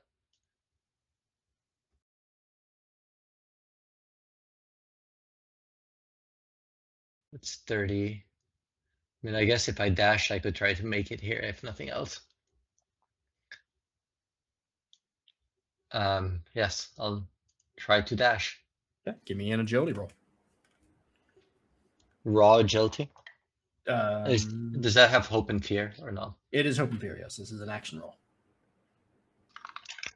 I believe. I'll double check that later. 12 with fear, but I am a freeborn. I don't know what that means. Once per session, when you make an action roll with fear, you can change it to make it with hope instead. Okay. So I made it with hope. You are able to make it to Wolfric if that is your goal. The spotlight's still on the party. I lied. Spending a fear before my Wolfric dies. He's going to attack Tambit again. I am going to. That's a 1. You're good. Go ahead. I was going to. I am your shield. That's why I wanted to be here. Like, just no matter if it hits or not, jump in front of it. Yeah, so Tormund just bats Wolfric's face aside with an armored arm and just knocks him sideways as he tries to attack Tambit.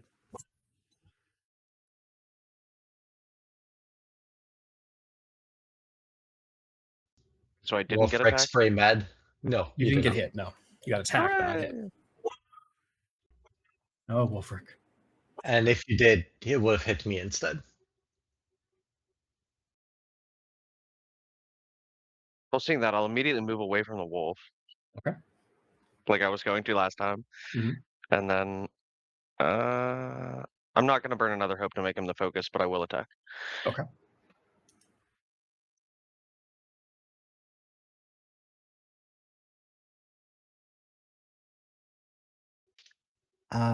I guess I'm gonna sprint over to Wolfric. I doubt it. 9 with hope. Sorry, John was attacking. Oh, sorry. John missed, and Josh is sprinting. So I also have go ahead and- advantage on sprint. Oh, cool. Ooh. Add a D6. I guess you have advantage on everything. What animal is that, by the way? That you're. It's pack Oh, predator wolf. is what it's called. But yeah, I have advantage on attack, sprint, and track.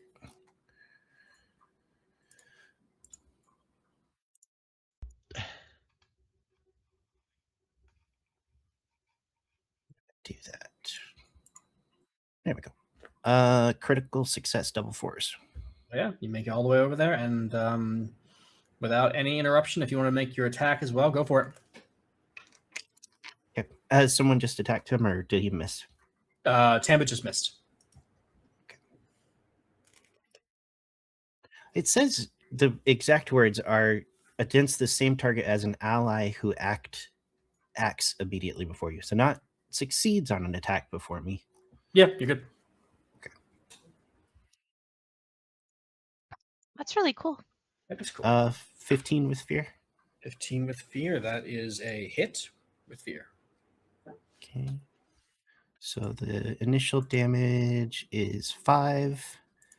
And I was rolling my pack hunting roll straight, which I was supposed to add my +4 to it for the attack bonus, which is a 13.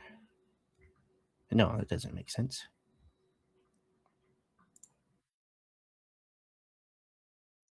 Sorry, button's weird.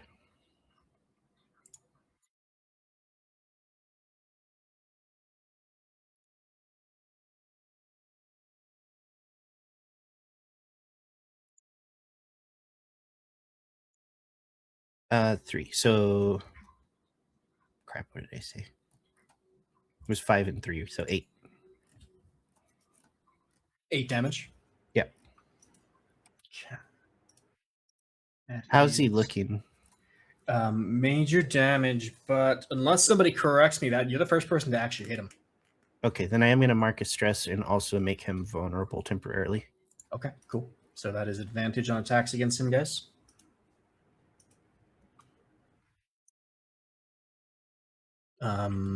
That was with fear.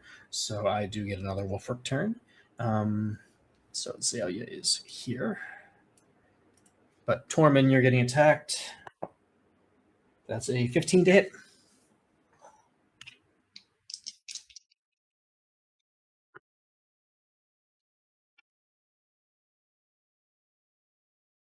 Oh, sorry, Um, I'm getting attacked. Yeah, yeah. I apologize.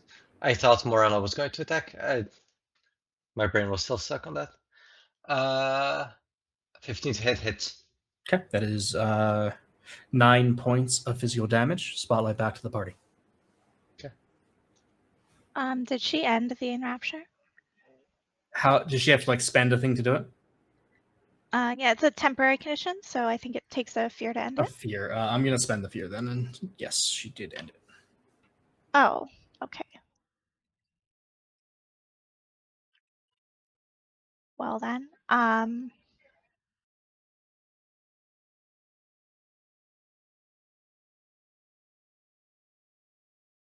I will just throw a blade at her. Okay. Which is like the weirdest thing ever because she's like in the water, but oh,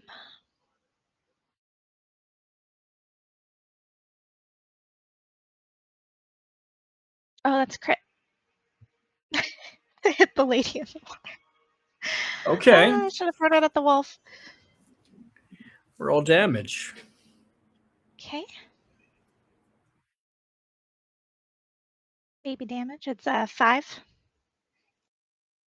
The dagger sticks into her shoulder. It looks mostly superficial, like in the flesh of the shoulder, and you see a bit of blood seep out of the wound, mixing with the water around her, and you see what was irritation in her eyes turn to fury. And as she looks at you, and her eyes flare that neon green again, you feel the presence of a hand around your throat, starting to slowly crush the breath out of you. It dissipates a moment later. Mark of stress. Okay. Spotlight's still on the party. And the dagger appears back in my hand because that is what it does. That's nifty. More blood pours into the water as the dagger vacates the wound.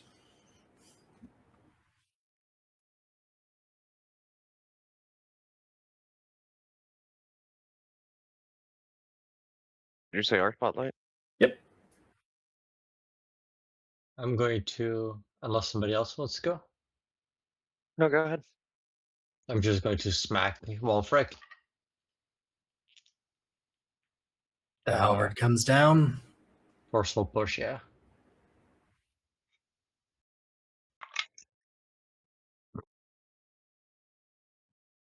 "13 with hope."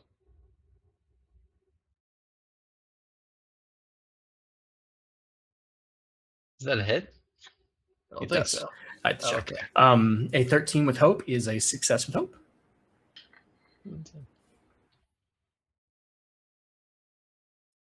Oh, by the way, I can use my prayer dice to add to a roll's result after the roll is made. That is not as explicit as the Battlemaster maneuvers. I assume that is still That is because Daggerheart is not explicit about how the DCs are. Right. As a rule, I'm not going to be as strict about it in Daggerheart. Okay. So I could technically, you would let me use it after. To Yes, try to I would also remind you, had you missed, that you had advantage on this roll and should have had a d6 with it. Fair enough. Let's see. 10, D8.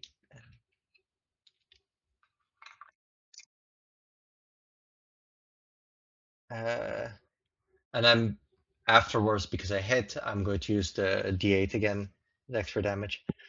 That is an 8, 4, 12, 17, 19 damage. 19 damage. That is severe, and that is enough to finish off Wolfric. Good hit.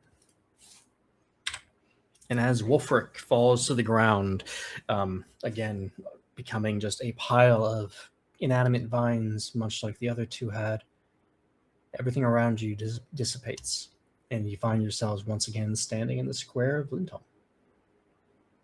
Okay.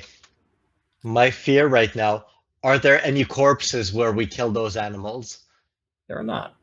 Thankfully. Okay. However, we didn't randomly kill like. I feel like I would have been too much of a hack to use that storyline to start things off. But none of the monsters are around, and none of the townsfolk that you can see are either. But the lady is. She stands in the center of the square, right where she had been in the lake. A trickle of blood barely pouring out of what looks to be a relatively deep wound in her shoulder, but she pays no mind to it.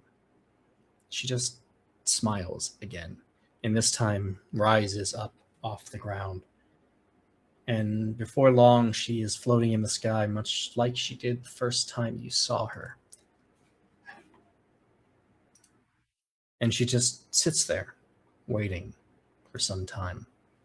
No sounds being made, just the whip of the wind around, and all of you entranced at this floating vision in the sky.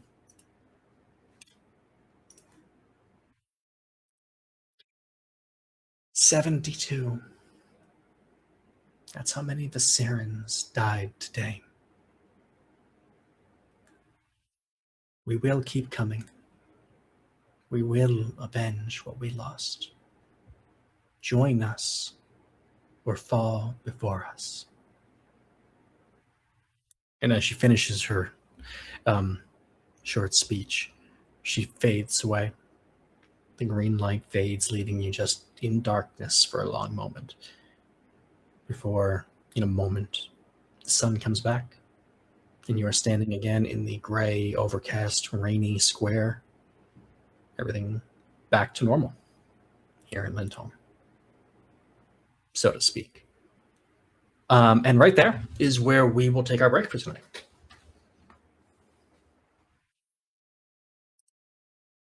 So we will be back in, let's call it 15 minutes. And thank you, everybody. We'll talk to you soon. I'm sorry. Before we go on break. Okay. Or okay. are we already on break? No, good. Okay. So you had Keishan roll a dice last week to decide how many people died. I'm That's sorry, terrible. what? Oh God. That was the dice she rolled. That was the dice roll on the D100. Oh no. Chat, why? But how many who? Yeah. Anyway. I mean, I feel like in a week, 72 is not that much for all of us here. It was for that attack right then. Anyway. The attack at Guy. But you guys just survived. Oh. Okay. Then never mind. That's a lot. We'll be back in 15 minutes, guys. See you guys on the other side. Sorry, Kaylee. Our GM's too busy giggling to himself to continue right now.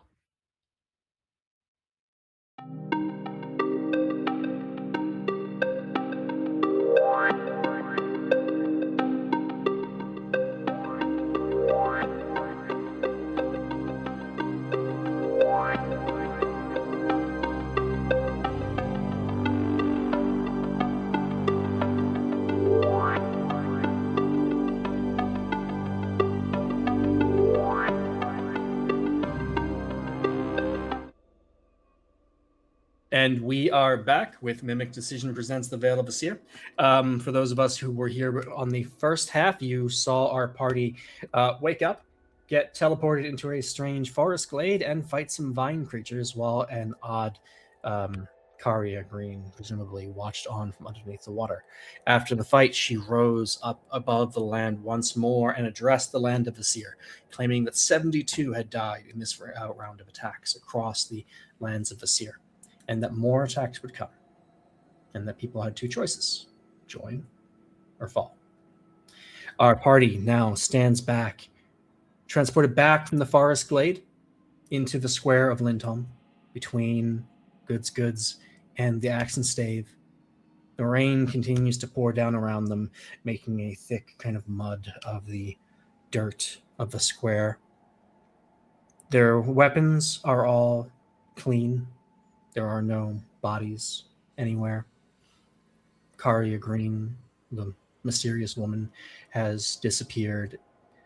The sky is no longer black. The stars are no longer visible or green. And we have a question for you, for those of you who are still with us here on this side of the break. How do the people of Lindholm react to our party? As they, in a forest glade only they can see, have to struggle against creatures that, again, only they could see. Do they think they're crazy? Do they think it was some kind of elaborate street performance or flash mob? Did nobody see anything? Or we're leaving one open for you guys. If you have an extra idea, toss it in the chat, and we'd love to hear it as well.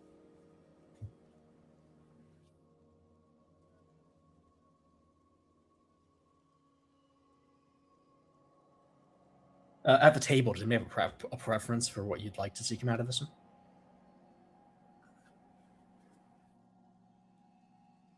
Trying to explain our impromptu street performance sounds fun, but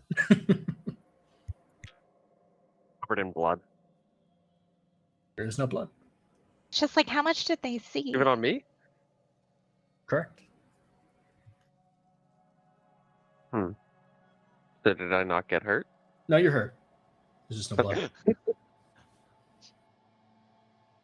Like, did they see us swinging weapons around and stuff? Like, was I just throwing my blade and then it's like disappearing and reappearing? Like,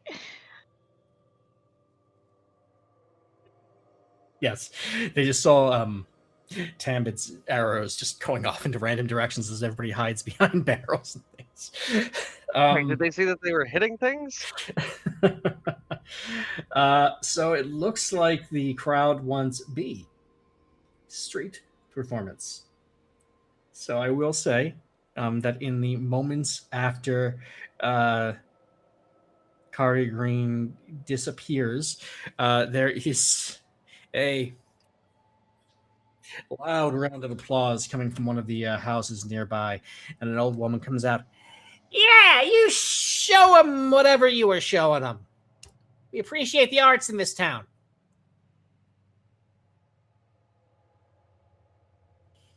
It's followed by another from another room. Don't listen to her. Shut the hell up and get out of here.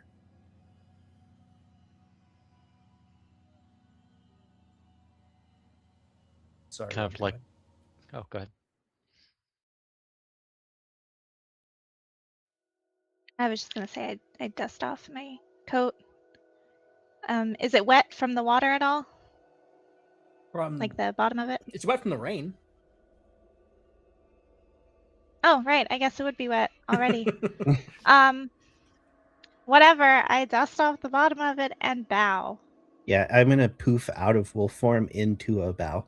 Oh, yeah, you get a few more applauses, and I will say that the group, as a whole, collects 9 gold pieces that are tossed into the square from various people who seem impressed by your showing of acrobatics and daring, even if it did seem a little unhinged at the time. I flare my wings, which causes this smell of like nice food to make people even hungrier.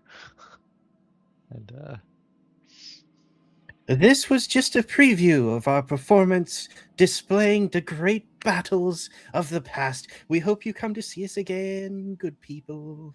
And I'm pull the other nervously one. Smiling. Sorry, what were you saying, Josh? I didn't hear that last bit. I was just gonna say she's like smiling nervously and trying to get you guys to like play along. Yeah, Tim just kind of like nods a little bit and waves. Not sure what's going on. Smile and wave, boys. Smile and wave. Morella, while all this happens, as you look around and see the crowd reacting very briefly, like it's already clearing back and away. These people seem to have been much more fixated on the you aspect of this than the ominous voice in the sky aspect. Morella, your eyes stop on the good side, where you see something that was absolutely not there yesterday. It is in a kind of dark blue paint or ink or something on the sign. There is a sketch of a circle with a line going up with a little line across, and then another line with an arrow pointing to the left. And then just kind of sketched on top of that is just a little mushroom, just a little stick figure mushroom. You recognize this. You recognize that it was not there on the sign yesterday.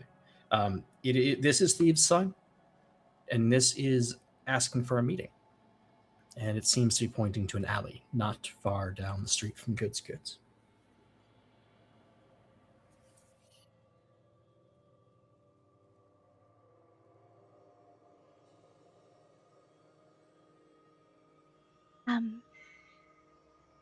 That really shook me up. I need a minute. All right. And I'm just gonna kind of like step away, like I'm just casually gonna collect myself over in this alley. Okay. Yeah, so you walk over and you try to very casually disappear into the alley. It's kind of hard for, again, you stand out in this town, I must say, compared to everybody else, but Morella in particular. But you disappear down this alley, and you find yourself standing in a small opening between some buildings, and there are 3 figures standing here. The first is relatively short but broad in a kind of like a rich navy cloak with gold trim. Standing on the opposite end of the line is a hulking figure. He's 8 feet tall if he's 5, and he is, as broad as you would expect somebody of that size to be. On his back, I kid you not, are 2 double-bladed swords crossed across his back. But the person that catches your eye out of these 3 stands in the middle. He's about 6'2". He wears a gray cloak that he has pulled back, and he has like a knit beanie that's pulled kind of low over his head, and you see him playing with it for a second. He has slightly tan skin. He looks vaguely human, all things considered, if it weren't for the closed eyelid of his third eye that he keeps closed in the center of his forehead. You recognize him as well. This is a contact of yours that you had reached out to. His name is Lokar Windswept. Rella, it's good to see you looking well. Do I look well? All things considered. I'm gonna kind of glance behind me to see if the others, what they're doing. Yeah, what did you guys do as Morella just disappeared into this alley? I pick up the coins. So Azalea. I mean, Money. I mean, Tormund is not from a rich background, right? Like, let's be clear. Like, he's been a guard, but like money thrown at him, he's not going to like turn up his nose at it. Sure. There's always a good use for it, and even if it's just feeding random people. But in this case, Azalea, how would you like that for us to get some of that sauce for that performance? No, maybe we should save it. Never know Can what I tell that comes on the road. Can I tell that Azalea really wants that, but is trying to pretend no, or is it like a honest no? If that makes sense.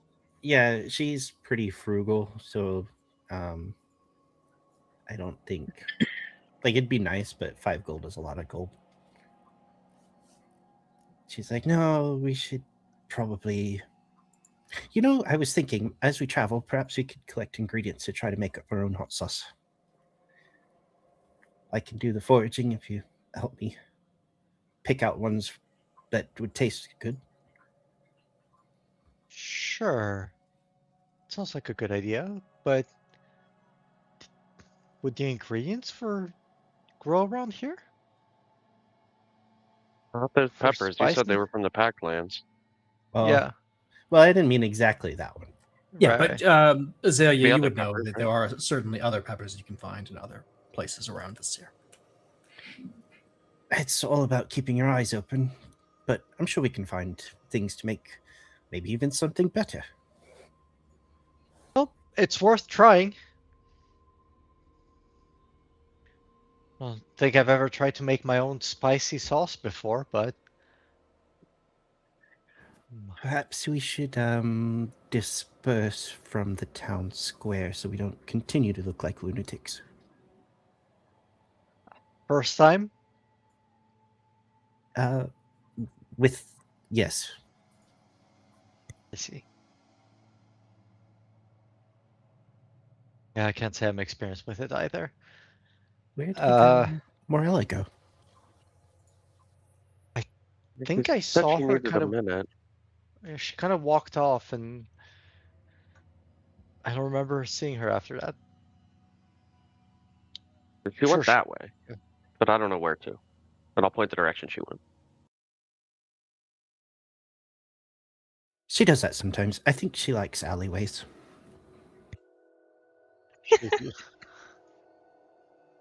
I mean, We all find a peaceful spot every now and again to gather our thoughts and meditate for the day.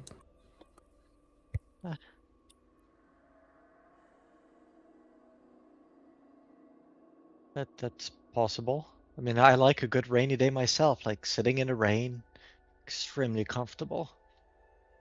Just like a nice pouring rain. I like it a little bit warmer usually, but Yes, I love the rain. We would get so much on the coast, and where I'm from, Speaks Rock. It's refreshing. I love the smell after a rain. Everything's washed clean and it's crisp. And it's always the most beautiful day after a storm. yes, but I like the storm also, not just the day after. Oh, But I do too. yeah, Something comforting about thunder, the power of it, it's unbiased.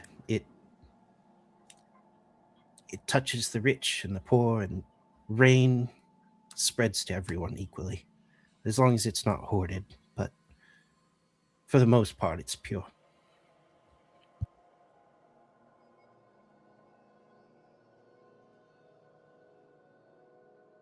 fair enough. As long as you're not too much in the city and turns that like smoke into blah. Anyway, maybe go back to the inn. I'm feeling kind of hungry again. Okay, should we? Are we waiting for Baloo, or are we going to go talk to Zim? Belu is going to be a day or two. He'll catch up with us. He'll come back here. I think we should move on a bit. Can always leave a message if we need to go somewhere, but yeah. The innkeeper will just ask him to deliver it to himself. He seems good at delivering things. I could also use Belu here, like that. Something hurt in that, like that bear thing. You guys saw that also, right? The bear. It wasn't, Did we see the same thing at least during that event? Yes, the Yeah, I think bear so. made of vines and wolves. Right. It's the A same things person. that attacked us in the city. Yes.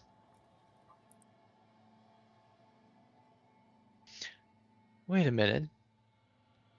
Now I'm thinking.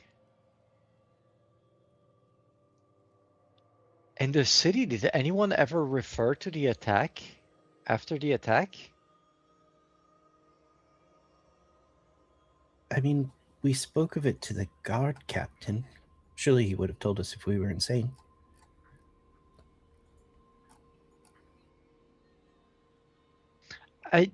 The city was awfully calm the next morning, considering what happened. I feel like more guards would have been around, making our More escape people running around, practically and impossible. Well, I mean, at the time when it happened, right? Didn't they call out the people who were going to fight in like the gladiatorial games to come help put down the attack? No. So the people who were there, yeah. So you're thinking perhaps it was an isolated area that the individuals within that area saw it, but perhaps the city as a whole did not experience this. I don't know. God knows I'm not an expert at magic or whatever this is. I do But know that wherever we were, it's a grove. Whether it's tended by a powerful druid, I couldn't say, but it's certainly the trees that grew there and the way the water spoke to me. It was certainly a grove of some sort. I've never seen anything like it. And obviously, those creatures could have been created by a powerful druid. But I hate to think that someone would use the powers of my people to those attacks, those ends. But the creature I spoke to as well, it was almost as if he had a single thought over and over again, just hatred and kill, and it wanted destruction, but it didn't offer any reason. There was no reason. There was no feeling behind it except extreme hatred. I assume we've walked into the tavern by now as we're talking. as we're walking, I'm kind of waving to people who are might still be looking around, at if we're doing anything else.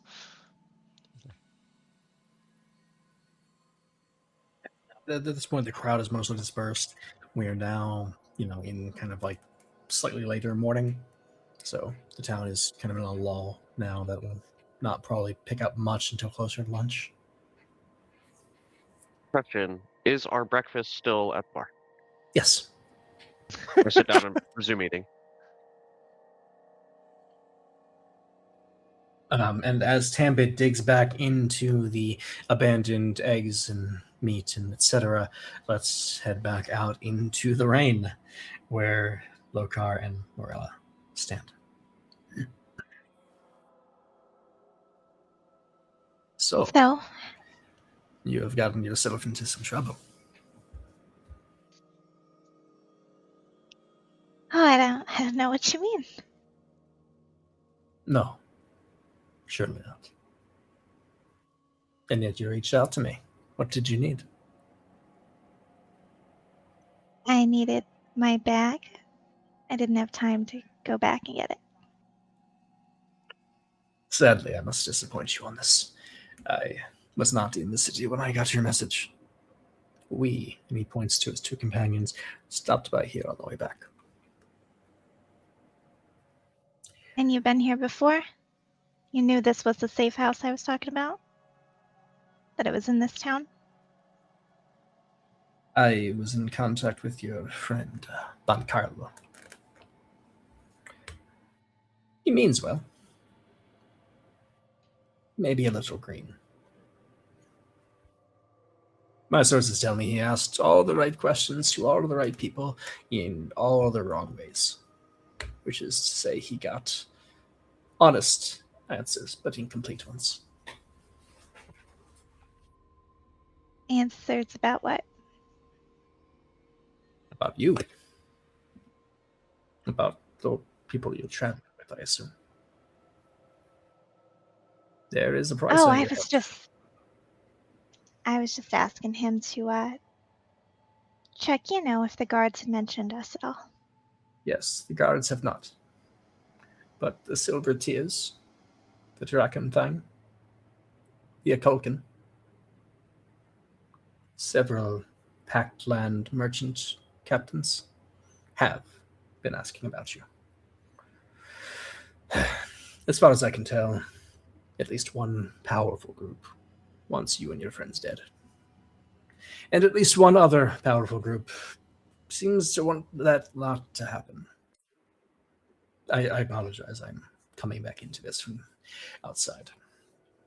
This information is not up to my usual standards, but it seemed worth telling you sooner rather than later. Are you playing a game with me? You really didn't get my bag?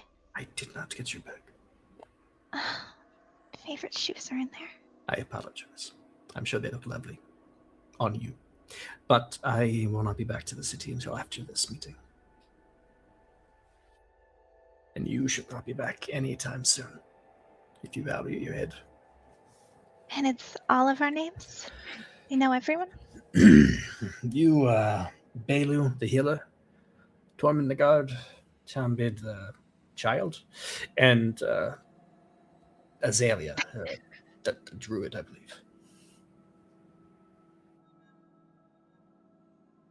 Great. I was hoping they didn't know about Azalea. I regret to inform you that they seem quite well informed. Nobody from my circles will be helping them, of course, but there are people who seem keen on cashing in on this bounty.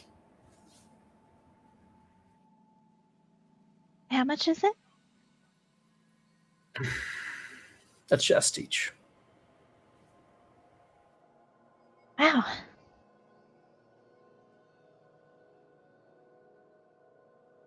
What that I Dead. could turn myself in and get it. It's less alive.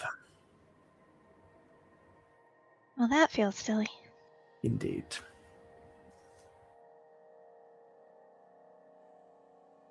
What have you gotten yourself mixed up in, Morella?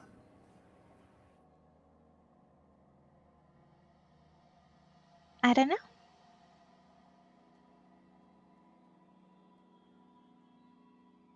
It's fine though. We're gonna go our separate ways. You know, that's probably the best thing here. I see. Well, I did not come here just to warn you. I came to offer a bit of a hand if you need. My friend here, and he points to the tall one in the red cloak. He is a representative of the Violet Caps, and as he says that, the large fungal pulls back his hood, and it's just his head, his face, his upper cap is all like a cylinder. There's very little differentiation. He is just massive. His hands are like the size of Morella's like torso. What he doesn't have is a mouth. And in fact, as you watch, he pulls back his cloak a little further, and you see he does not have one set of giant arms, but he has two sets of giant arms and a third set of smaller arms. And he takes the smaller arms out, and he starts flashing hand signals in the direction of Lokar. And Lokar says, yeah, yes, he offers you transportation through the routes if you need it. We do, I suppose. You would travel with us for a time. Why is he talking through you? Golgrim is an oddity among your kind. He was not born with a connection to the mycelium. Or mouth, somehow. He only speaks through sign. Do you understand? And he like Do I gestures toward understand? the signing, like, do you can you understand him?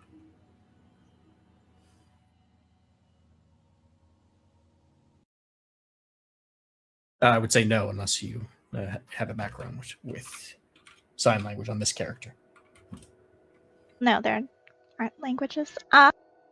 No, but like in your story, I feel like we could have worked it. We could work it in. But either way, no. He is. He's also going very quickly. So unless you're skilled at it, you're going to have trouble keeping up. It's an odd condition, but it does make for some. It makes him a good partner for working for me, with me. And the Violet Caps like to make sure they have someone with me.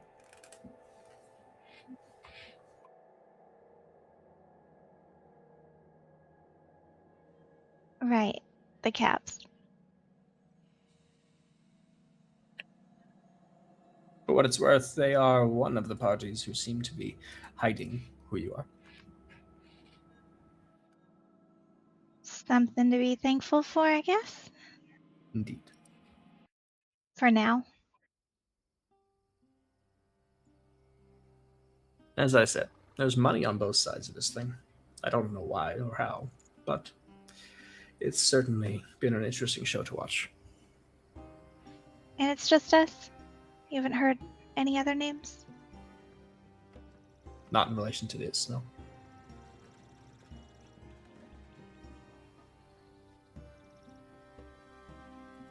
Do you need any information? Anything I can help with?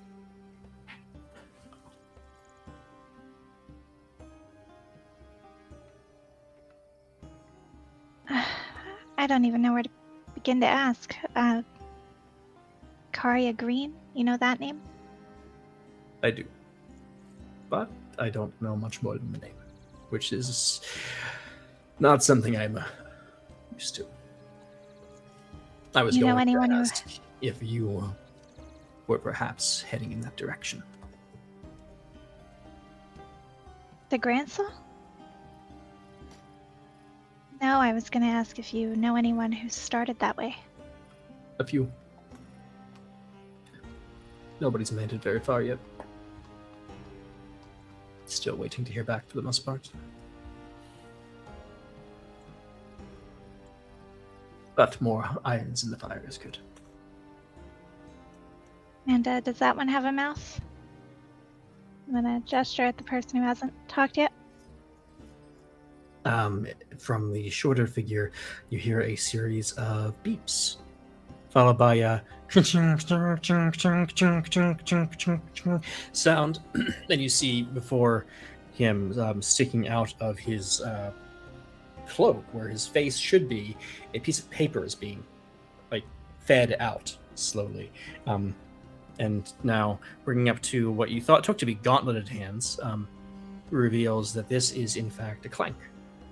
And he is printing out a slip of paper with words on it out of what would be his mouth for another creature.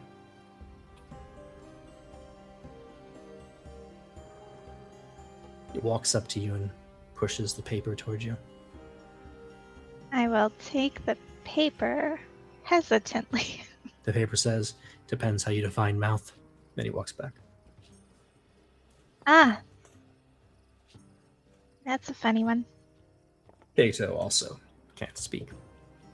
But, as you can see, he is more than capable of communicating. Acerbically, sometimes. Wow, so they are your perfect friends, huh?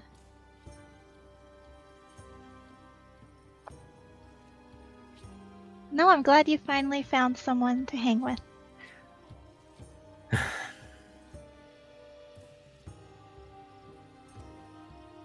Perhaps you can come visit me when you come back to the city. Oh, not likely. I'm probably gonna be Limios way, maybe. I see. Well, if you ever wanted to ask Grim here about his time with Lack, you'll be with me.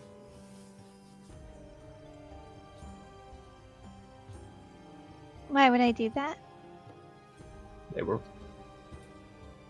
not partners, of course, you know that, but they work together from time to time.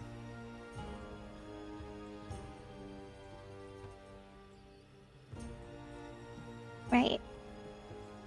Well, thank you for just casually mentioning that.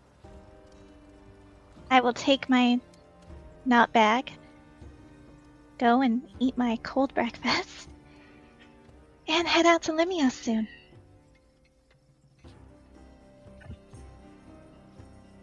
As you wish. Truly, I am trying to help. If you needed assistance, you know how to reach me.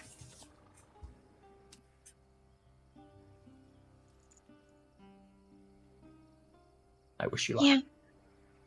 And I do appreciate it. You coming out here. Thank you. As I said, it was on my way. But,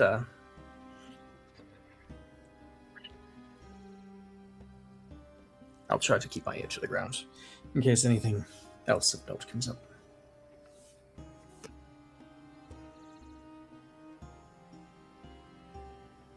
Yeah. Well, like I said, we're all splitting up soon. I'll be up in Limios if you need me. Have a great time with your silent companions. Will you roll presence for me on that?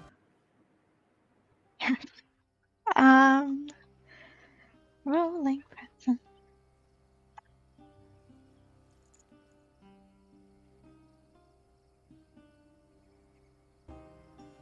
That is a 13 with hope. Okar meets you and looks at you for a long second, and for a moment he opens his third eye, just blinks it, and then nods and In public? very well.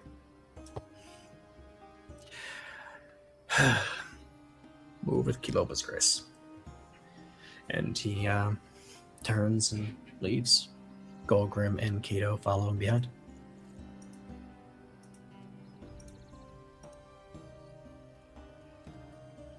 And I will wait until I can't see them anymore.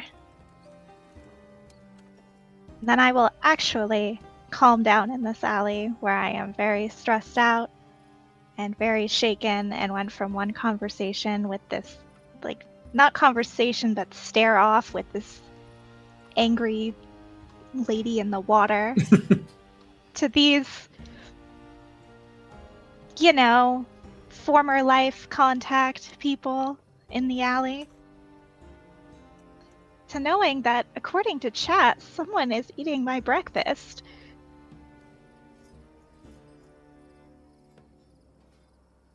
Oh, your breakfast is gone. I'm sure Tambit has like apparently. completely demolished it by now. With the Apparently, conversation this long, it's just disappeared. oh, And with gosh. 5 prehensile limbs, you can't stop me. Well, if chat says the food is gone, I guess the food is gone. As the bedraggled and stressed out, soaked Morella walks in, Garu does go and make some fresh food.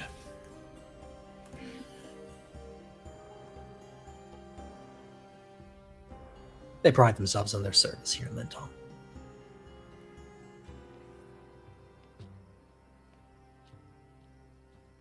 But Morella, how are you doing right now? Should we mark a stress for that conversation? Sure, I think so. that would make sense. Right, so I'm pretty stressed right now.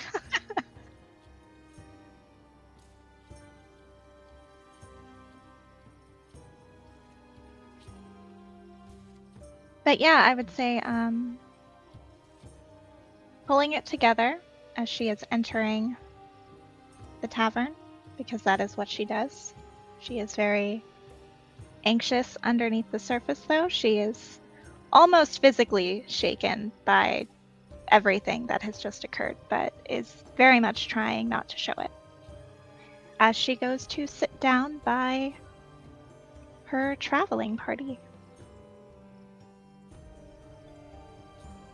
I slide what remains of your original meal to you. I'm sorry. And what remains of my original meal? 2 crusts, like a third of a scrambled egg, and half a piece of bacon.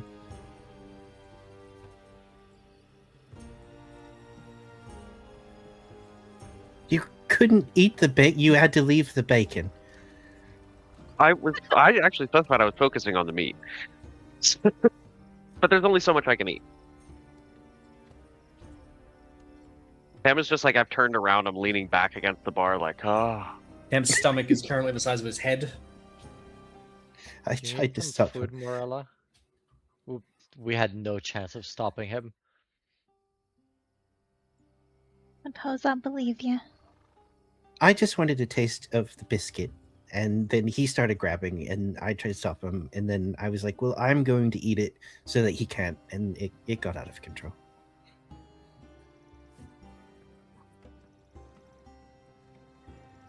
Garu comes out with a warm plate of food and places it in front of Morella. Gives Tamak an eye for a second and then goes back to leaning and reading his book. Thank you.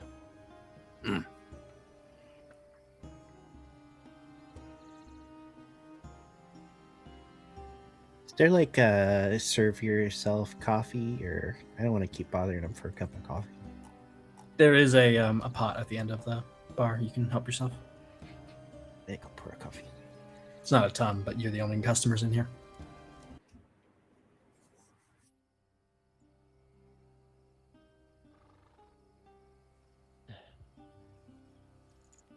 Did you have a quiet moment to yourself? Uh-huh. Yeah. Did you relax a Stood in the bit? rain. Yeah, sorry. I was just, You're not used to You so know, many I- eyes on you from the performance. yeah. I'm obviously covering for you. Yeah, that's what it was. It's Well- a bit startling, right? We didn't expect that. That's what we were discussing actually while you were outside. Just the weirdness of it. And Tormund, you had a good point about the attack in the city. He suggested that it may not have been a citywide thing. Perhaps the creatures that we saw and fought were just isolated on where we were. And that's why it wasn't this huge thing. You know, think about if there had been a citywide attack, there would have been guards scurrying all around the day that we escaped. There weren't. Not really.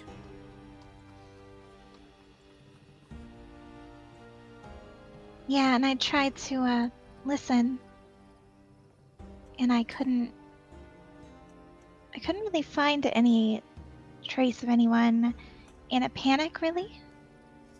There was just some confusion about it, but not even a lot. It's very strange, especially knowing now that we, so far as we know, are the only ones that have fought these creatures besides the people that were involved in the fight we were in. And I also talked to Tormund about how this, where we were, was real. It's a grove of some sort. It's tended by, or I presume, tended by someone with some touch of druidic power. Those trees only grow in groves. And the creatures themselves, a powerful druid would be able to conjure those type of creatures, I believe. At least I've heard. Was she a druid, the spirit? Is that what we're thinking? I don't know. It's hard to say. She was really angry. So were the creatures when I spoke to them. It was a singular mind toward hatred and destruction. There was no reason or logic behind those creatures.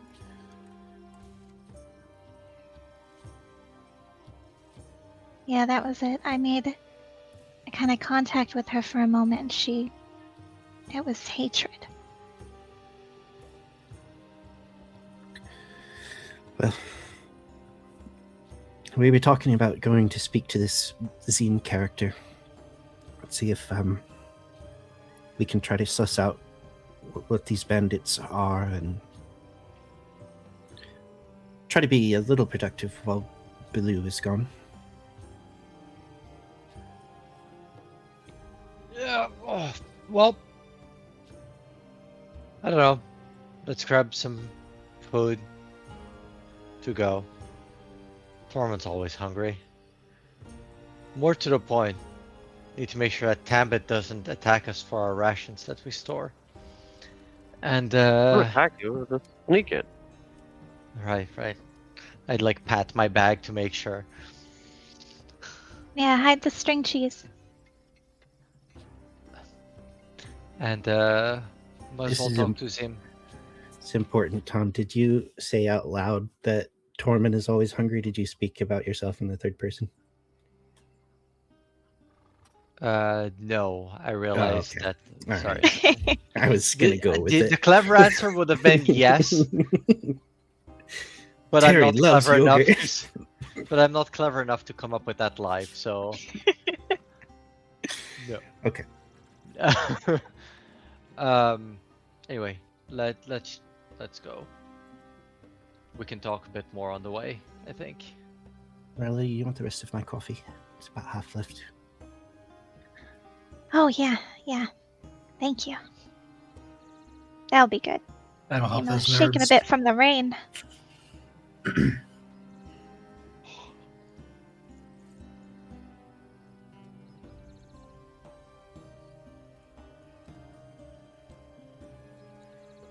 All right. So what, off to see Zine? I assume we know like where his place of business is and where to find him. So Zeem's place of business is Goods, right across the square from the access stave where you are now. Right. Good with an Um, E. I remember now. Correct. Yes, where his wife Asha runs the store, and Zeem does other things, and those other things are things that we will talk about next time. This is a good place for us to stop for the night. Our party having once again encountered the forces of Karya Green, the mysterious figure behind a good bit of their troubles, as well as an interesting figure in Morella's contact, Lokar. Nonetheless, they have new information, they have goals, and next week they might even have a Bailey. So come back next week and join us as we continue this campaign, The Veil of Vesir. Check out our videos over on YouTube. Give us a like, a follow, a subscription, whatever you can manage for us, and we'd really appreciate it. And we will see you next week. I can't wait to get another piece of your mind. Hi. Hey, everyone. Have a good night.